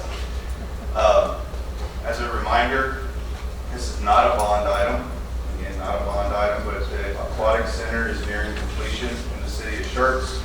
They have tentatively set a date of a dedication ceremony for January 9th, 2017, and they're looking at estimated substantial completion on December 20th. So this is their projected schedule. Again, projected, just letting everybody in the room know how close they are to this as well. HVAC replacement for Wilder, Watson, Jordan. I wanted to bring you just a quick little update as to where we sit on this. The bid, everything is, as you can see there, check mark, Mosley. The bids and evaluation of bids, we have extended the timeline for that to go into January. However, we will still be bringing out where the blue line is for the awarding of the project to January 17th. So that will continue on. So just letting you know there are other items still going on through there. And then wanted to touch base as a planning as to what we have on our planning calendar. This one's a little hard to read, sorry. But for January, again, Clemens renovation, the final design is planned for January. That may move to February. As I mentioned in here before with the design, Clemens is a very intricate and challenging project. So we're finalizing, and as we finalize, things start getting a little tighter and questions and time are needed. So we're looking at Clemens with the bidding process going into March, awarding the Clemens contract in April. We'll talk a little bit more on this on another item that's coming up, and then actually hopefully doing a notice to proceed in May. So what that does is it pushes us back a little bit for a month there. But that does get us out of the testing calendar for the month of April. And then the financials for the closeouts. We are working on, this was brought up last month or the month before on the closeouts. As we close this out for the remainder of this week and looking into January for totaling up where we sit, we have some final sums to deal with, some dollar amounts for steel and Adobe, and then closing out these accounts so I can report to the board, report to you on where we sit for the 2013 and account balances. So there's 2013. Just as a reminder, we do have 2006 active now with the reimbursement clause from the city of Schertz.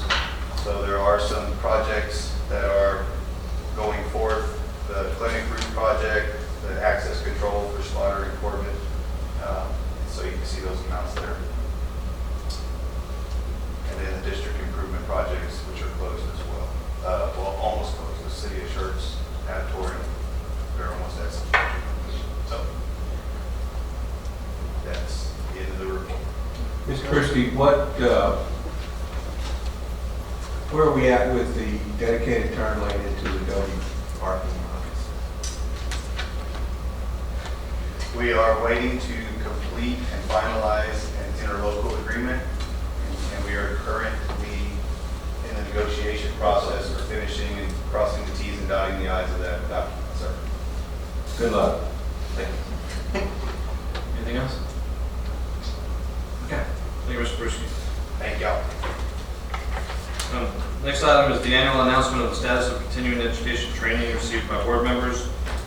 Just real quickly, TEA requires that board members complete a certain amount of training hours each year. The numbers are a little bit different for experienced board members versus new board members. And then even though you have the entire calendar year to get your training done, we have to report it out at the last regularly scheduled meeting, which is here in December. So just want to state that all trustees have completed the required training, with the exception of Mr. Wilson, who only lacks 1 hour and has promised that he will get that hour completed sometime prior to New Year's Eve.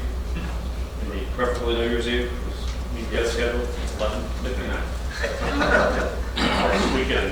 So he has 1 hour, and David is my mentor down there. He's my coach right now. excellent. So you guys are going to get together and get that hour completed. Yes, absolutely. He can do it online, so it's not that big of a deal, quite honestly. And certainly have faith that Mr. Wilson will get that finished. So each trustee should have a handout here showing the amount of hours this past year.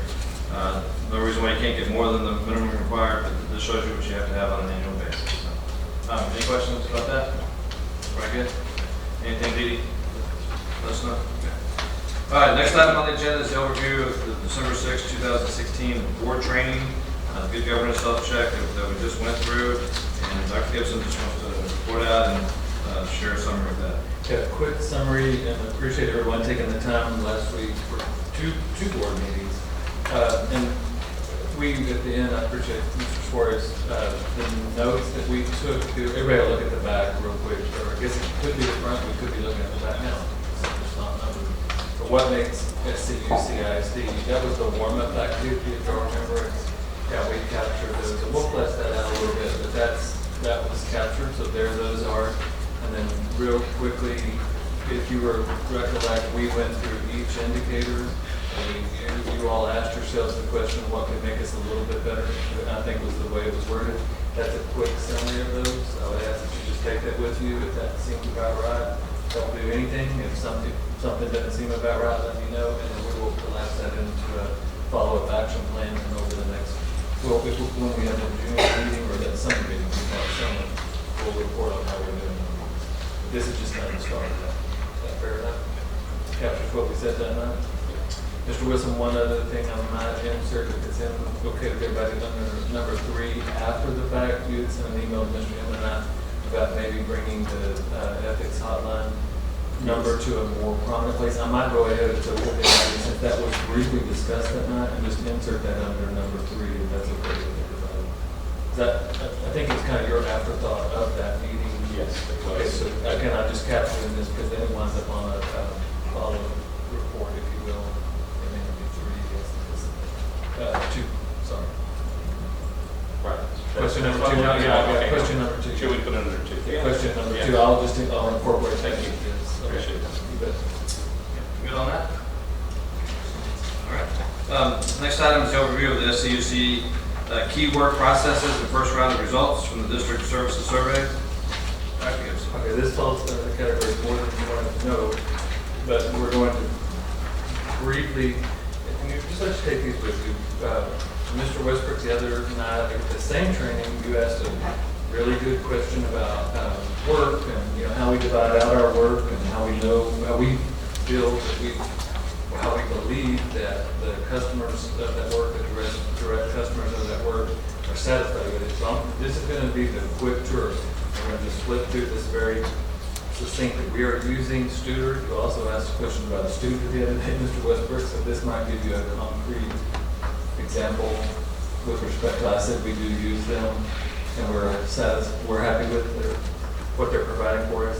So what Studer is helping us measure is, amongst many things, one of the things is how are we doing on our work. So when, for instance, the superintendent's division, and by the way, y'all are going to get a very concrete example of this later tonight, because you're going to actually take an assessment of how we do in supporting the board. We have hard copies here, you're going to bubble it in, and then we're going to ship it off the street, and we're going to crunch it, and we're going to send it back to us.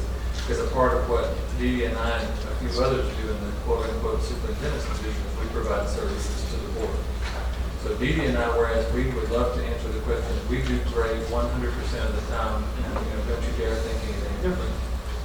That falls under the heading of legend in your own mind. This falls under the heading of actually asking your customers, how do you think we're doing? So we measure 5 things: accessibility, accuracy, attitude, operations, and timeliness. The definition of those are included in the first in front of the report. The good news is we had an overall mean of 4.21 on a 5-point scale.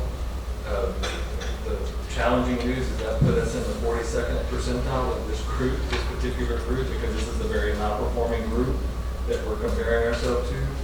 And without going through all of this, I just want you to get a feel for what you have here. So you have one subset. Generally speaking, this is somebody in one of these 2 places right here looking at you right now, and you see how they are ranked by their customers. The people that provide a direct service, they provide a direct service. Does that make sense? And then you just have it, and you have it for the next one, and you have it for the next one, and you have it for the next one. And then I can go to the superintendent one near the end, and whereas page 15, we had 2 that were below 4 on the 5-point Likert scale, and we agree with that, and we think that that reflects an accurate assessment of those. So what that tells us is we got some work to do on that. We thought that anyway, this validates it. And so, but some of the things that does, it just helps get us some energy behind, okay, next time that's not going to be below 4. We're going to do things to make sure that that's not below 4.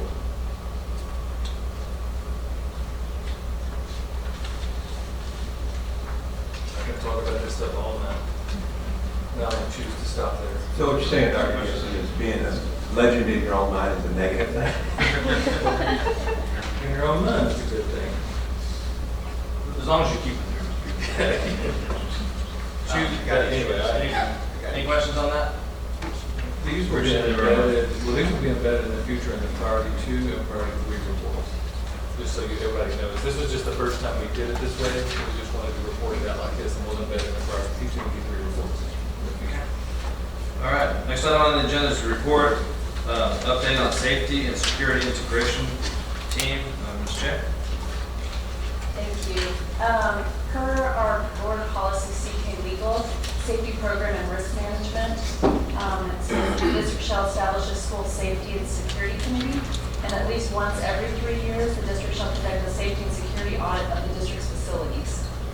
And as you can see, we have established our safety and security integration team, which we've met at least 4 times so far this year, because this is our year for our 3-year audit. We have conducted 3 audits up to today. Tomorrow we'll finish our 4th one, and then we'll be mapping out our timeline to complete the rest of our facilities audits for the spring semester, so that we will be able to have that full report to submit on time for 2017. Another component of our safety and security integration team is our EPAC, or Emergency Preparedness Advisory Committee, and they will have their next meeting January 17th, and they'll be looking at a standard response protocol for all of our campuses in our district. I got a quick question. Sure. I don't think we've ever supervisor report, or at least presented to the board. Is it statutory where we get a copy of that, or did you guys report that to us, or is this a Friday update that you can send us, or what are your thoughts? Maybe Friday update, but we can check the statute, because if it hasn't been a board report, then it probably is, so we just send the results. But it can be either way, so it's the board's discretion. Right, you know me, I'd like to go to Friday updates if it really isn't that big a deal. Typically, that's the program. I would like to at least see it, because 8 years I've never seen it. So I'd like to at least see what. So when will it be completed? It's due September 2017, but we will finish all of the, walking all of the campuses and doing the facility audits. Yeah, when you say you're done with the report, you mean a campus, right? When you said like we've done 3 audits, Correct. it's one audit per campus. Correct. Right? So Yeah. will you aggregate that into one overall? Yes, then we'll have one summary? overall report that actually compiled for you that is submitted to the state. That's what I'll include in the board update. I'll make sure to draw everyone's attention to it in the board meeting prior, if that's okay. Yeah. No, I just like to see it, in a Friday update, if that's what you want. Yeah. That sounds good. Thank you. Mr. Brett? And the only other question I have, and I might miss it, is you have the meeting coming up in January, and you have the audits that will be completed in January. Are we also working on the updating the actual safety response plans as well? So, great question. The audits won't be completed in January. They'll be completed in the spring. Okay. Facilities audits. Okay. So that's okay. And then in January, we'll have the EPAC, and at that one, actually, we'll be presenting a standard response protocol for consideration for use across all of our campuses.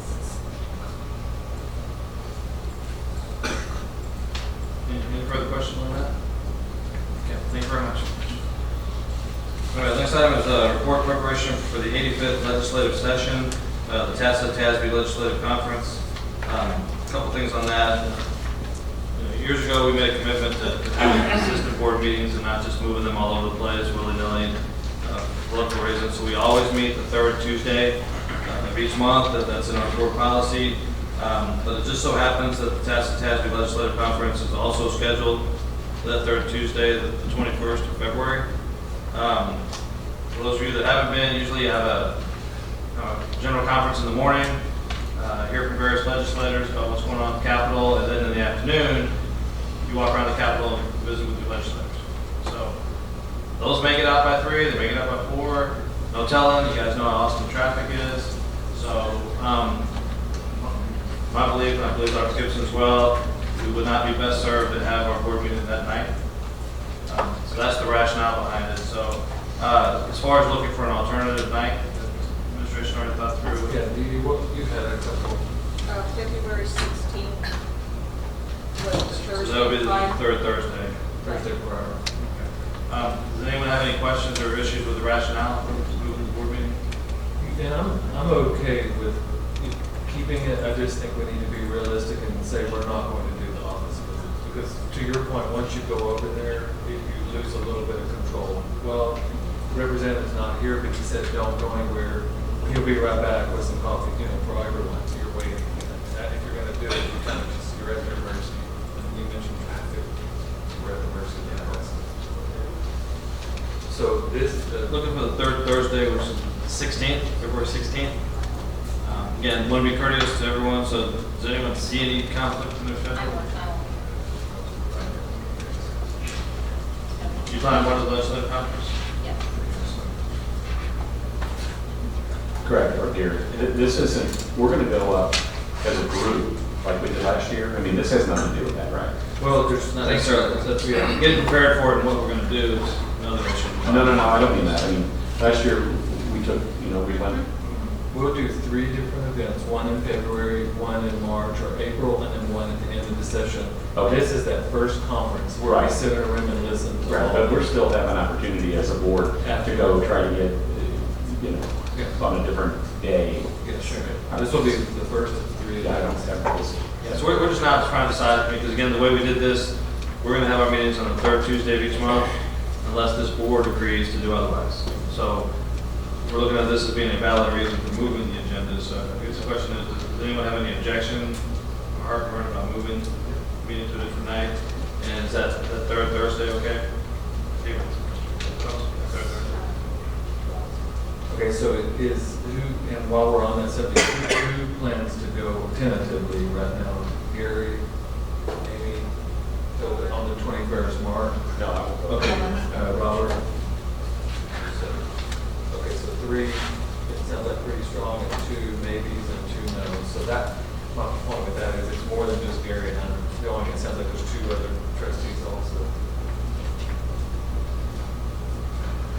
So everyone okay with that? Yes, D, February 16th, 6 p.m. Yeah, there's an advert later on the agenda to go ahead and vote on it, and then Ed Suarez, before we leave this week, one of the reasons we wanted to do this today is to get that on, right, I mean, we wanted that on the website, that the board took action, and here's the reason why, not just say that we moved it, but we moved it because majority of the board, or at least a large portion of the board was going to be involved in the TASB event the same day. And that, for me personally, I think that's not pass the smell test, because that they want, that you, the community members want you to be there representing their voice. Any objection to going into an action item now? That'd be great. So this, action item C2. Everyone wants to make a motion for it?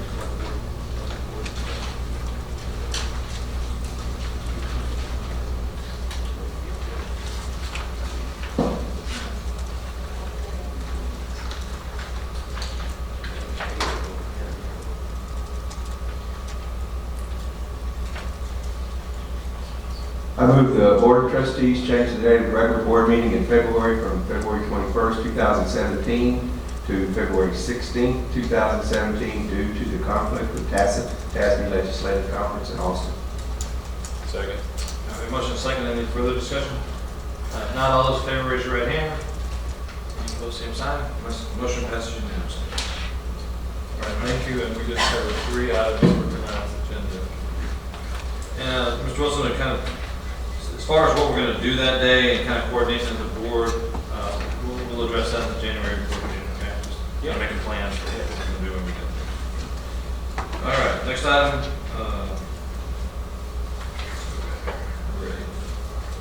Discussion of final design of San Clements High School renovations and additions. Again, Mr. Brewster.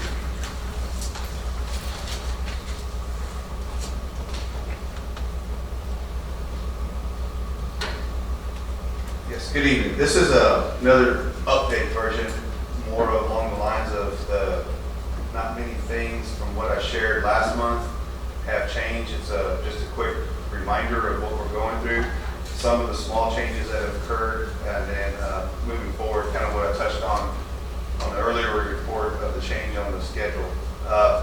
Again, Clements High School renovation, the initial concept, which orienting again the new auxiliary gym, new support space in the middle, the auditorium coming to the outside, the career and technology building off to the exterior of the building back by the baseball field, and then a new front entry in addition to that part. This has been changed, so from the concept to where we're going through now, even through for further design. Currently at the 75% design standards right now with the documents. And with that is where we start getting a little tighter, and like I mentioned earlier, it gets a little more, I don't use the word intense, I just said it. So going forward into this was, again, the conceptual version of what we were showing on that rendition. This is more along the lines of where we're looking at today as we sit. Starting from the right-hand side on the bottom around mid-page here, about 6 o'clock. The new auxiliary gym and the support areas here with locker rooms down below, choir and dance on the 2nd floor. To the right, moving forward above this, going counterclockwise, being the new auditorium. This is the area here. Basically, that area will be part of phase 1 of the demo of the current CTE buildings, the old vocational areas, the garage doors. Also at the same time, swinging around to the top of the picture, not that top, come on, right here, the CTE building will also be starting at the same time. For now, we know pretty much that would be the phase 1 of the project, and then also starting on the new addition to the front, this segment in gray.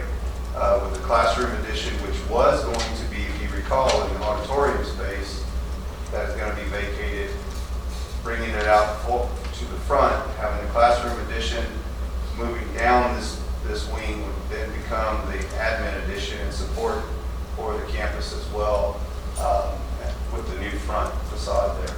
So in the courtyard area, we're still working through final into that, seeing what we can do in there, but this allows a bigger courtyard space, some outdoor seating as well as some outdoor learning venue maybe, and then having the internal renovations as well. For the sake of brevity and speed and respecting our time, I don't think we need to go through all 34 slides, but changing the original front of the 1967 campus to a new front addition, which has now evolved into sort of what you're looking at here. Front, let's go back a slide. You see the height of this one staying with that same height to the front, but also now adding a secondary to this entrance over here to the, where is the new, I guess you could call it the admin entrance. So the front door, the main front door entrance here, and then the secondary being onto the left. So that was the one of the big changes. We're still working on windows and that type of deal, but going through the rest of it is mostly the plans, which you have seen. This kind of gives you a mess, but just being honest, this kind of, it gives you the sense of we're almost touching all the way around this building, but we're also going interior as well. The old auxiliary gym becoming support spaces for career and technology, as well as some science labs above, culinary arts being in this area. This is the new courtyard, the vacated area from the old auditorium, and then piecing it through, you see the admin wing addition. This is the line of the current building, and then building south of that is the addition, the new front door being right here. So you walk into the front door, you have the vestibule, you have admin to the left, offices and counseling to the right, as well as satellite admin throughout the campus in various locations. New classroom wing concept. This is the area for, now we're able to capture a space for ROTC to mimic what we did at Steele High School. So this area in red indicates the air rifle firing range, as well as the flexibility to be 2 classrooms with a partition wall in this space here as well. So a new renovated area to include the office spaces. Again, this is the event side. This is now facing, you're looking at it kind of with your back towards the stadium. The new gym, the auxiliary gym addition starting here. The event entry in the middle, and then the auditorium to the right. Sorry. This is again just an orientation, so we're looking at this area of the site. And then another view of that. Please stop me if you have any questions on any of the areas. The new CTE building for the STEM lab, wood shop, welding, floral, and small animal, as well as some other classroom spaces. The connectors from the new building of the gym and the auditorium segment to the existing building. This is looking back towards Elbel, back down this way. So you're standing basically by the band hall looking down that maintenance drive. Next slide. Didn't you say we were going to lose one of those connectors? Yes, sir. That's what I was getting at on this. This is the one connector that is still in design. We're keeping this one. Because we lost the replacement area here with the auditorium, the other connector, which would have been here, has nowhere to go. So we didn't want to build a bridge to nowhere.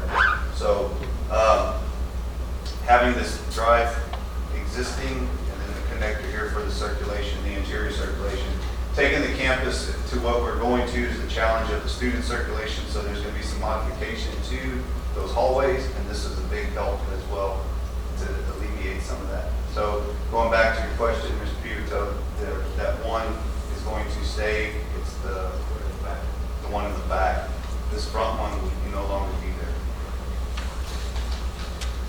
On the west side, this is the stairwell that is exposed towards the baseball field. We're looking at enclosing that area and having this for additional help with corridor and circulation space. Back on the west over here. Auditorium concept. This one is about the same size. I think it's 4 seats smaller than the steel auditorium. It does have a black box as well as some support spaces in here, as well as a classroom and a satellite office area. This is the front door entrance, so basically this way going out is to the parking lot and towards, you walk out looking at the stadium to orient yourself. The Career and Technology Building out there by the baseball field, this is what I was alluding to earlier, the STEM lab, woodworking lab, small animal, floral, restrooms, the greenhouse would then be moved as well. Then you have the welding lab towards the west, and then 3 classroom spaces, and 1 main entry that tees off to go into there for the safety and security of the building itself. Also with the drive, which comes along here where it has this heading with new Career and Technology Building, we're looking at fencing off this space as well to give a little bit more of a secure atmosphere where it's not just wide open to that driveway. Culinary arts again is down in the auxiliary gym space. So we're looking at the bistro area with the kitchen and the prep areas behind the doors. So there's a separation here for the new culinary, which is going to be on that main hallway. So we feel that's going to be a very good marketing aspect for that area. Again, we are talking that auxiliary gym space, upstairs and downstairs. Sorry, this one's kind of out of order. I should have had it ahead of time. This is the locker rooms at the event center entry. To orient yourself, the parking lot is here at about 3 o'clock.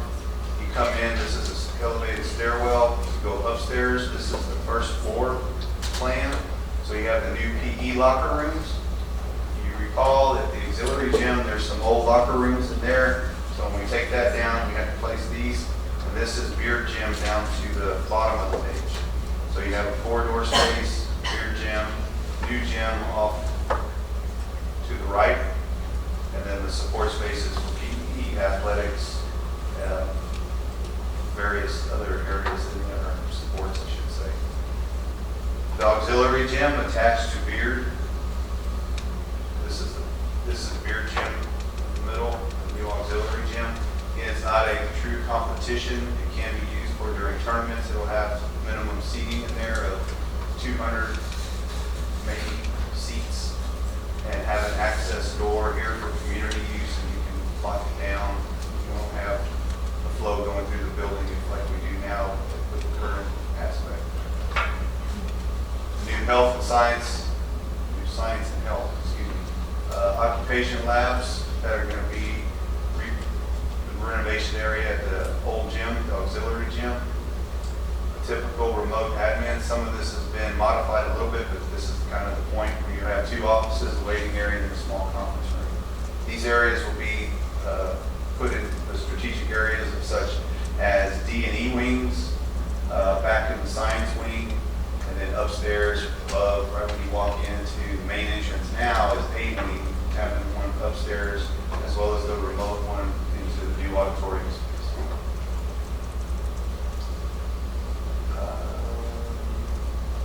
Okay, and then the schedule, like I mentioned before, going through awarding, looking now at awarding contract in April, and then noticing to proceed in May. Again, we're at 75% documents, looking at finalizing in January, possibly have it coming back forward for final action or for a more formal presentation of what everything will look like. So going back to that plan, if you remember, I had January and February listed, and then when we hit April, awarded the contract. So we still have some time to finish up, because we're running into, like I said, at this point, when you're dealing with a high school of this magnitude, the scope of what we're attempting here, there's a lot of coordination and collaboration among all parties, not just the construction, but also the end users, and making sure we are addressing what we can within the scope and budget. Okay, thanks, Mr. Pruski. Any questions or comments from the board? Wayne, is that coming back as an action item, or is this just again an info? It's slated as an action for January, but it could possibly come back as info as well. I'm gonna have to we have to determine where we are in the next couple of weeks, as well as into January. So would you want to consider it for consent, or would you want to hear a quick update if there's any changes? I would think that's something of this magnitude. Personally, I think we ought to have it as an action item. Okay. So no consent, just give a quick update of what, if you're ready for action in January, you might put it listed as a separate action. Yes, sir. Is that right? Everyone okay with that? Okay, next one. Next item for Mr. Mosley is going to be the electronic access control replacement. Good evening. The item that you have in front of you is one of our EPP, our expenditure projection plan items. This is the electronic access control replacement at several of our facilities. We're looking at Schuyler, Corbett, Marion Gulper Learning Center, Watson, Jordan. How about these using key fob systems? This is how we can kind of control who can come in at what times of the day and things like that. Our current system has reached the end of its life cycle. We cannot buy parts for these systems any longer. So as these things break down, we've been scavenging for as long as we can, and just parts are not there any longer. So as we have doors go down, at this point, we're losing access to those doors. So this is a replacement plan for bringing those campuses up to the standard that we have at Cibolo Valley, as well as we have the new system at Wilder, Adobe, and Steel. So as we've done the renovations and additions at those campuses, it's kind of a requirement because, again, we can't put the old system on the new renovations. So this project will bring those campuses up to our new standard. This a little bit unique here, the funding sources for these projects, if you notice there, the Schuyler and Corbett projects will be funded through 2006 bond funds. And the explanation there is that we are receiving as a district reimbursements from the city of Schertz for the sale of what we call EDUs, equivalent dwelling units, from the Corbett sewer pump station that we built with the 06 bond. So as Schuyler and Corbett were both part of that 06 bond, they are eligible for that funding. The other three campuses here, Marion Gulford, Watson, Jordan, are part of the approved 2016 budget amendment for the EPP purchases. So JD, Schuyler and Corbett were both on the list to begin with, then all of a sudden here comes this reimbursement, so that stretches the EPP dollar further or makes it less coming out of fund balance and more coming from this reimbursement. Correct, sir. Okay. Any questions? That's looking to become an action item in January, correct? Yes, sir. I can bring that back as consent in January. Mr. Rivera will probably be bringing that back in February as solicitation and go out to bid in February, come back in March to award. All right, good. All right, thanks, Judy. Next item is solicitation for licensed specialists in school psychology or educational diagnostician services. Mr. Rivera, Ms. Williams. Thank you, Mr. President. I had to struggle on learning how to say diagnostician several times. It's a new word for me, but however, the board has been very good as far as if we are not able to hire a professional for these services, the board has allowed us to contract for these services. Unfortunately, one of our departments, LSSPs, left the district early in November, unexpectedly for us, and that's created a vacancy. So LSSPs and the educational diagnostician services have proven difficult to fill, so therefore we've been issuing solicitations for these services. We're not going to stop trying to get a full-time employee, but we're going to try to fill that employee. This still has to happen. This is just a discussion item. We estimate bringing it back before the board in February 1. Okay. Any questions? Thanks, Matt. Next item, solicitation to provide military student transition services. Thank you, Mr. President, and members of the board. I just want to thank the SAS department for finding this grant, this WDA grant. It was a lot of effort, I'm sure. There are military students and parents that are going to be very appreciative of this. So the district has been awarded a grant from the Department of Defense Education Activity, or WDA, for the Military Connected Academic and Support Program. We're looking for a contract to provide military student transition counselors or consultants who will support transitioning military-connected students by addressing challenges, making connections with available campuses, district installation, and community resources. The MSTC, that counselor, shall provide professional development to school district personnel to create awareness of the needs of military-connected students, parents, and make known resources that are available. The grant provides funding for various supplies and services, including the consultant. So the consultant, however, the consultant is the cornerstone of this program. We'll be bringing this back to the board in January. Our bid opens in January 7th. If there are any other questions, I can refer to either Michelle or Casey. Any questions? Good to go. Thanks, man. Next item, the 2017-2018 school year calendar.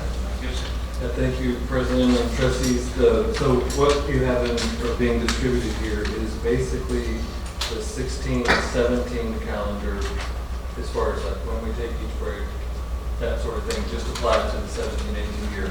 We have distributed to our district improvement committee on the back of this. You can see their first as a group kind of gut check on these are things that are clear, partly cloudy, plus and deltas. Then we send it out with them to go gather further feedback. Once we retrieve that, I'll send that out to the board. Ideally, if we felt like we were ready in the January timeframe to have the board approved in January, helps a lot with finance and some projections and things that we're trying to do for the budget. As crazy as that sounds for the 17-18 budget, it helps us to get these things set. Could be stretched out to the February board meeting if we had some questions arise. That would be ideal, but if we could make that work. We do have a special district improvement committee meeting scheduled for January the 10th after we get back with one item on the agenda, and that's to draw some final conclusions on this to bring a recommendation to the board. Take it with you, look it over, see it over the break, it generates questions, text me, we'll add it to the list, and bring it back to the board. I have a question. Sometimes don't y'all go with two of them to the DIC? Yep, we haven't the last 3 years, but prior to that. I thought we asked parents one time on a survey, last year? What has happened, maybe, I think I did it 3 years ago. What's happened is there's laws have changed. Yeah. The start, the end, it's I know. just pretty much the same. I know, A and lot of our there's- choices have been removed, I guess. Oh, yeah, I know, and I know some people are really, have to wait to start till the fourth Monday, and. Yeah, and that showed up in this comment. What's funny, you can see a plus, and it's almost guaranteed, go to the delta, you'll find the opposite. Said, you'll see a delta, go to the plus. And just know there's a video circulating quite frequently on Facebook and other places. I've been asked about it. I don't know if any other board members will be asked, but it's a school district that is a school district of innovation in the state of Texas, and thinking is that, well, they have different parameters surrounding them of when they can start.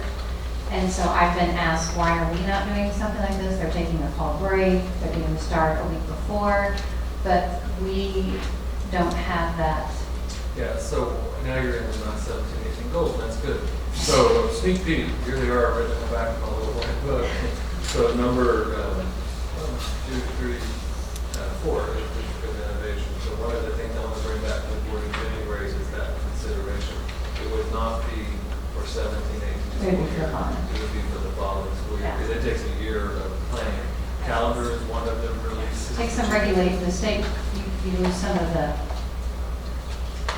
they can tell you some of the things. Right. You have a little bit more flexibility. Yeah, and it's not all teachers agreeing, because we do start saying we're going to remove chapter 21 rights to teachers, which that also is something that it releases. Then now you've got another conversation. That's why it's going to take a while to go through. But I do have District of Innovation down as one of the things for my goals for the coming school year.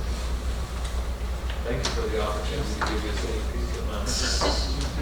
Appreciate you letting us see this calendar that tells us to, I know that's not normal, I guess I would say. We've done that in the past. No, and we'll make sure that's the protocol from this point forward. Here it is. Anybody have any questions? Social media would be the downfall of this civilization. You heard it here first, folks. Yeah. Glad to get that. All right. I will use it to post pictures. of my As a grandchildren. goal, so that may be an action item in January, I think.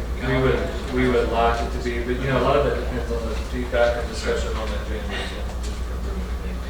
All right, so board members, we just went through discussion items, and as far as I can tell, the things that will possibly show back up again in January or February.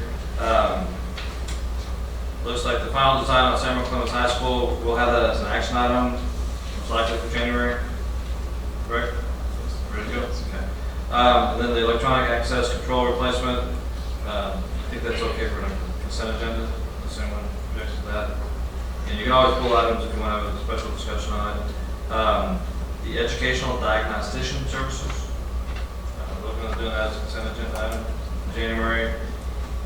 Military student transition services, consent agenda item.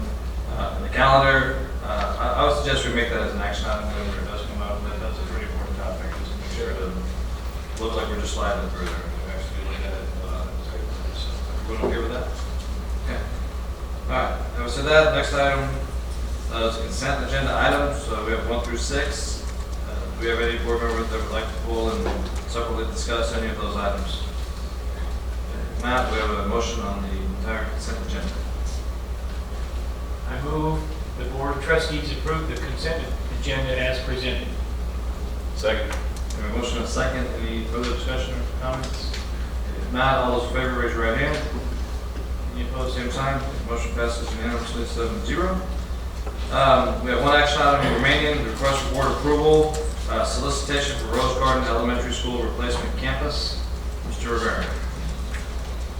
Thank you, Mr. President, and members of the board, Dr. Gibson. Tonight we're bringing before you the results of our request for competitive proposals for the Rose Garden Elementary replacement campus. This campus is one of the largest components of our current bond measure that was approved by our community. The basis of our recommendation is based on the criteria that was specified in our solicitation, which was actually emphasized during a pre-bid conference the month prior to all those vendors who came. We had 5 companies submitting a proposal. They were all good companies. However, based on the evaluation criteria, which included relevant school experience and projects of the same or similar size, regarding the project management ability, the past performance of the contractor on projects, and subcontractor suppliers and costs. Based on the price and other evaluation criteria, Juris General Contractors Limited recommended the best value for this project. Funding for this replacement campus provided under the 2016 Rose Garden expansion bond measure. And you have before you, in addition, we just finished the evaluation on these yesterday, and so I apologize if I couldn't get this to you sooner. However, the last time we built very similar to our elementary school number 8, we didn't start until February, and it got very, very close to the school opening. So in months will make a difference. And hopefully we don't have the weather that we have in financial, like 8 months of rain, or just seems like 8 months of rain. Oh, we're happy to answer any questions that you may have. And we also have representative of Joyce here. So since they've been here all night, do you mind introducing them or just recognizing them? Is Dalton, are you back there? Hello, Paul Robinson of Joris. Jane Bisek, George Contractors.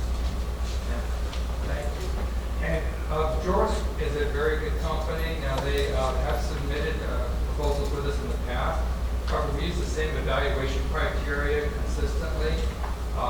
This time, however, they did come out as number one in total 4 points. They have worked with projects with us in the past, like 7 years ago was the most recent project. Work with junior high, one of the projects. Is that right, Paul? Yes, sir. Schertz Elementary School did some work at Clemens and at Dobie. Thank you. So Schertz is very close nearby. I have no idea.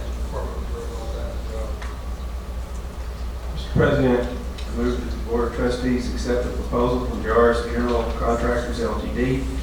to construct the Rose Garden Replacement Campus and authorize the superintendent to negotiate and execute a contract for a not to exceed amount of $32,669,000 as per solicitation number 17-008C, and acknowledge that funds are approved under the 2016 Rose Garden Replacement Expansion Bond measure. Second. We have a motion and a second. Any further discussion or questions? Seeing none, all those in favor, raise your right hand. Any opposed, same sign. Motion passes unanimously 7-0. Thank you, Matt. All right, at this time, the board, we will go into closed session. 3 separate agenda items, one dealing with employment of contractual personnel, one dealing with the real property, and one dealing with the duties of a public officer. Board's going into closed session pursuant to Texas Government Code Sections 551.074 and 551.072. So the board will adjourn at this time in the closed session at 8:37 p.m. and we will be coming back into this room for action items following our closed session discussion. Back into open session. Again, basically 3 items that we discussed in closed session dealt with employment of contractual personnel, dealt with real property, and dealt with the duties of a public officer. And at this time, we do have 2 action items. First one is request for board action, employment of contractual personnel. Ms. Cannon. Yes, the positions on the employment list as presented are replacing budgeted positions for the 2016-17 school year and will be funded from the 16-17 general operating budget. Okay, we have a motion on that item.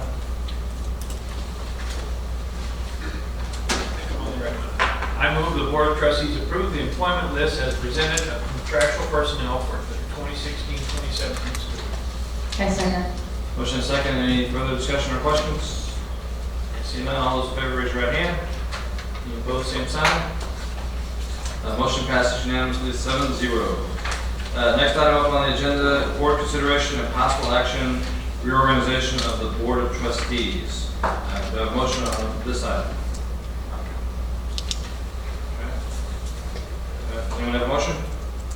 Seeing none, no further action needed on that. Moving on, review of board master calendar and request for future discussion action items. Are you good to go? Yeah, I've got, let's see, first of all, the board planning calendar for January 2017 meeting has been changed to, meeting has been changed to the 16th? 17th. No, I said 16th. Oh, okay.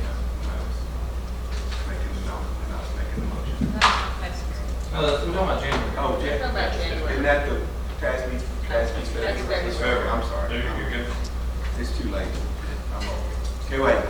January 2017 meeting, January 17th. First, we have our monthly regular things, board advocacy, construction update, financial statements, all that sort of thing. And the annual items we have are the new teacher positions for 2017-2018, 2017-2018 school calendar, and the school board recognition month.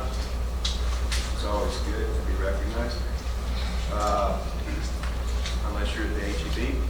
And other agenda items would be construction contract on street, final design, Samuel Clemens High School renovations additions, electronic access control replacement, and solicitation to provide military student transition services. The calendars for December, I believe we still have on the 20th, 11:30 Schertz Chamber of Commerce meeting, and on the 27th is at 6:30 p.m. the Cibolo City Council meeting. And going into January, on Tuesday, January 3rd, City of Universal City Council meeting, 6:30 p.m. On the 10th, we have 11:30 a.m. Tri-County Chamber of Commerce, 6 p.m. Schertz City Council meeting, and 6:30 p.m. Cibolo City Council meeting. And on the 12th of January, 6:30 p.m. Selma City Council meeting. Also January the 9th is the University report the valedictorian dedication. All right, January 9th is the valedictorian dedication. The Schertz Aquatic, whatever they call it, episode.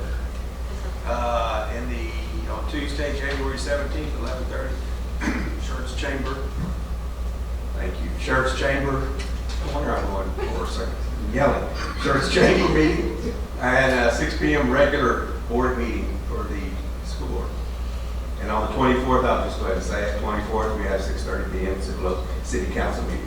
Do I need to say all that over again since I wasn't mic'd up? Oh, no, sir.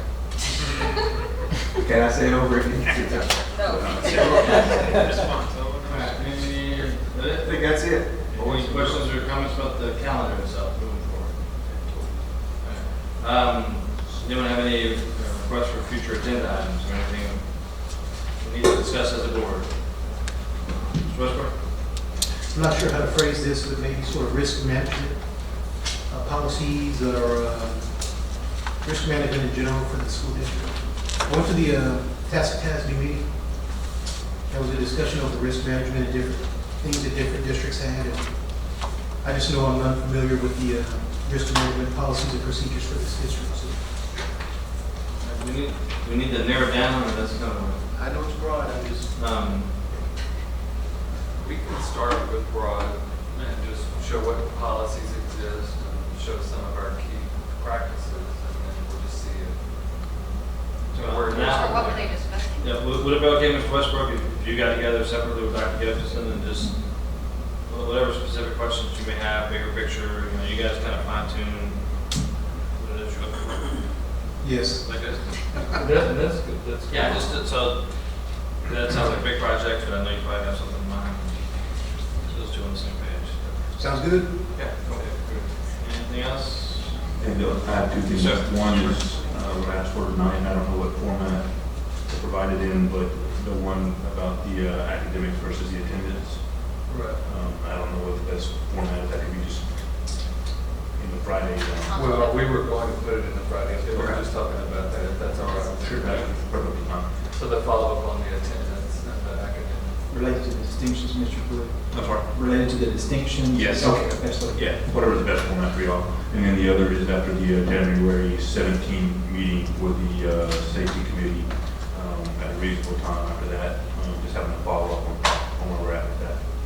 Please. Dr. Gibbs, are you good with just the same type of follow-up? Or would you? Well, that's what I'd ask for already. Okay, let's just a board update on Yeah. Friday. Okay. Absolutely. I'd ask for them, whatever the audit, whatever the results were, for us to get the results back in the Friday. Okay, I just want to make sure that's the same. What I was asking for, I think she's having the first meeting January 17th when they come back, and that's where they're going to kind of go over,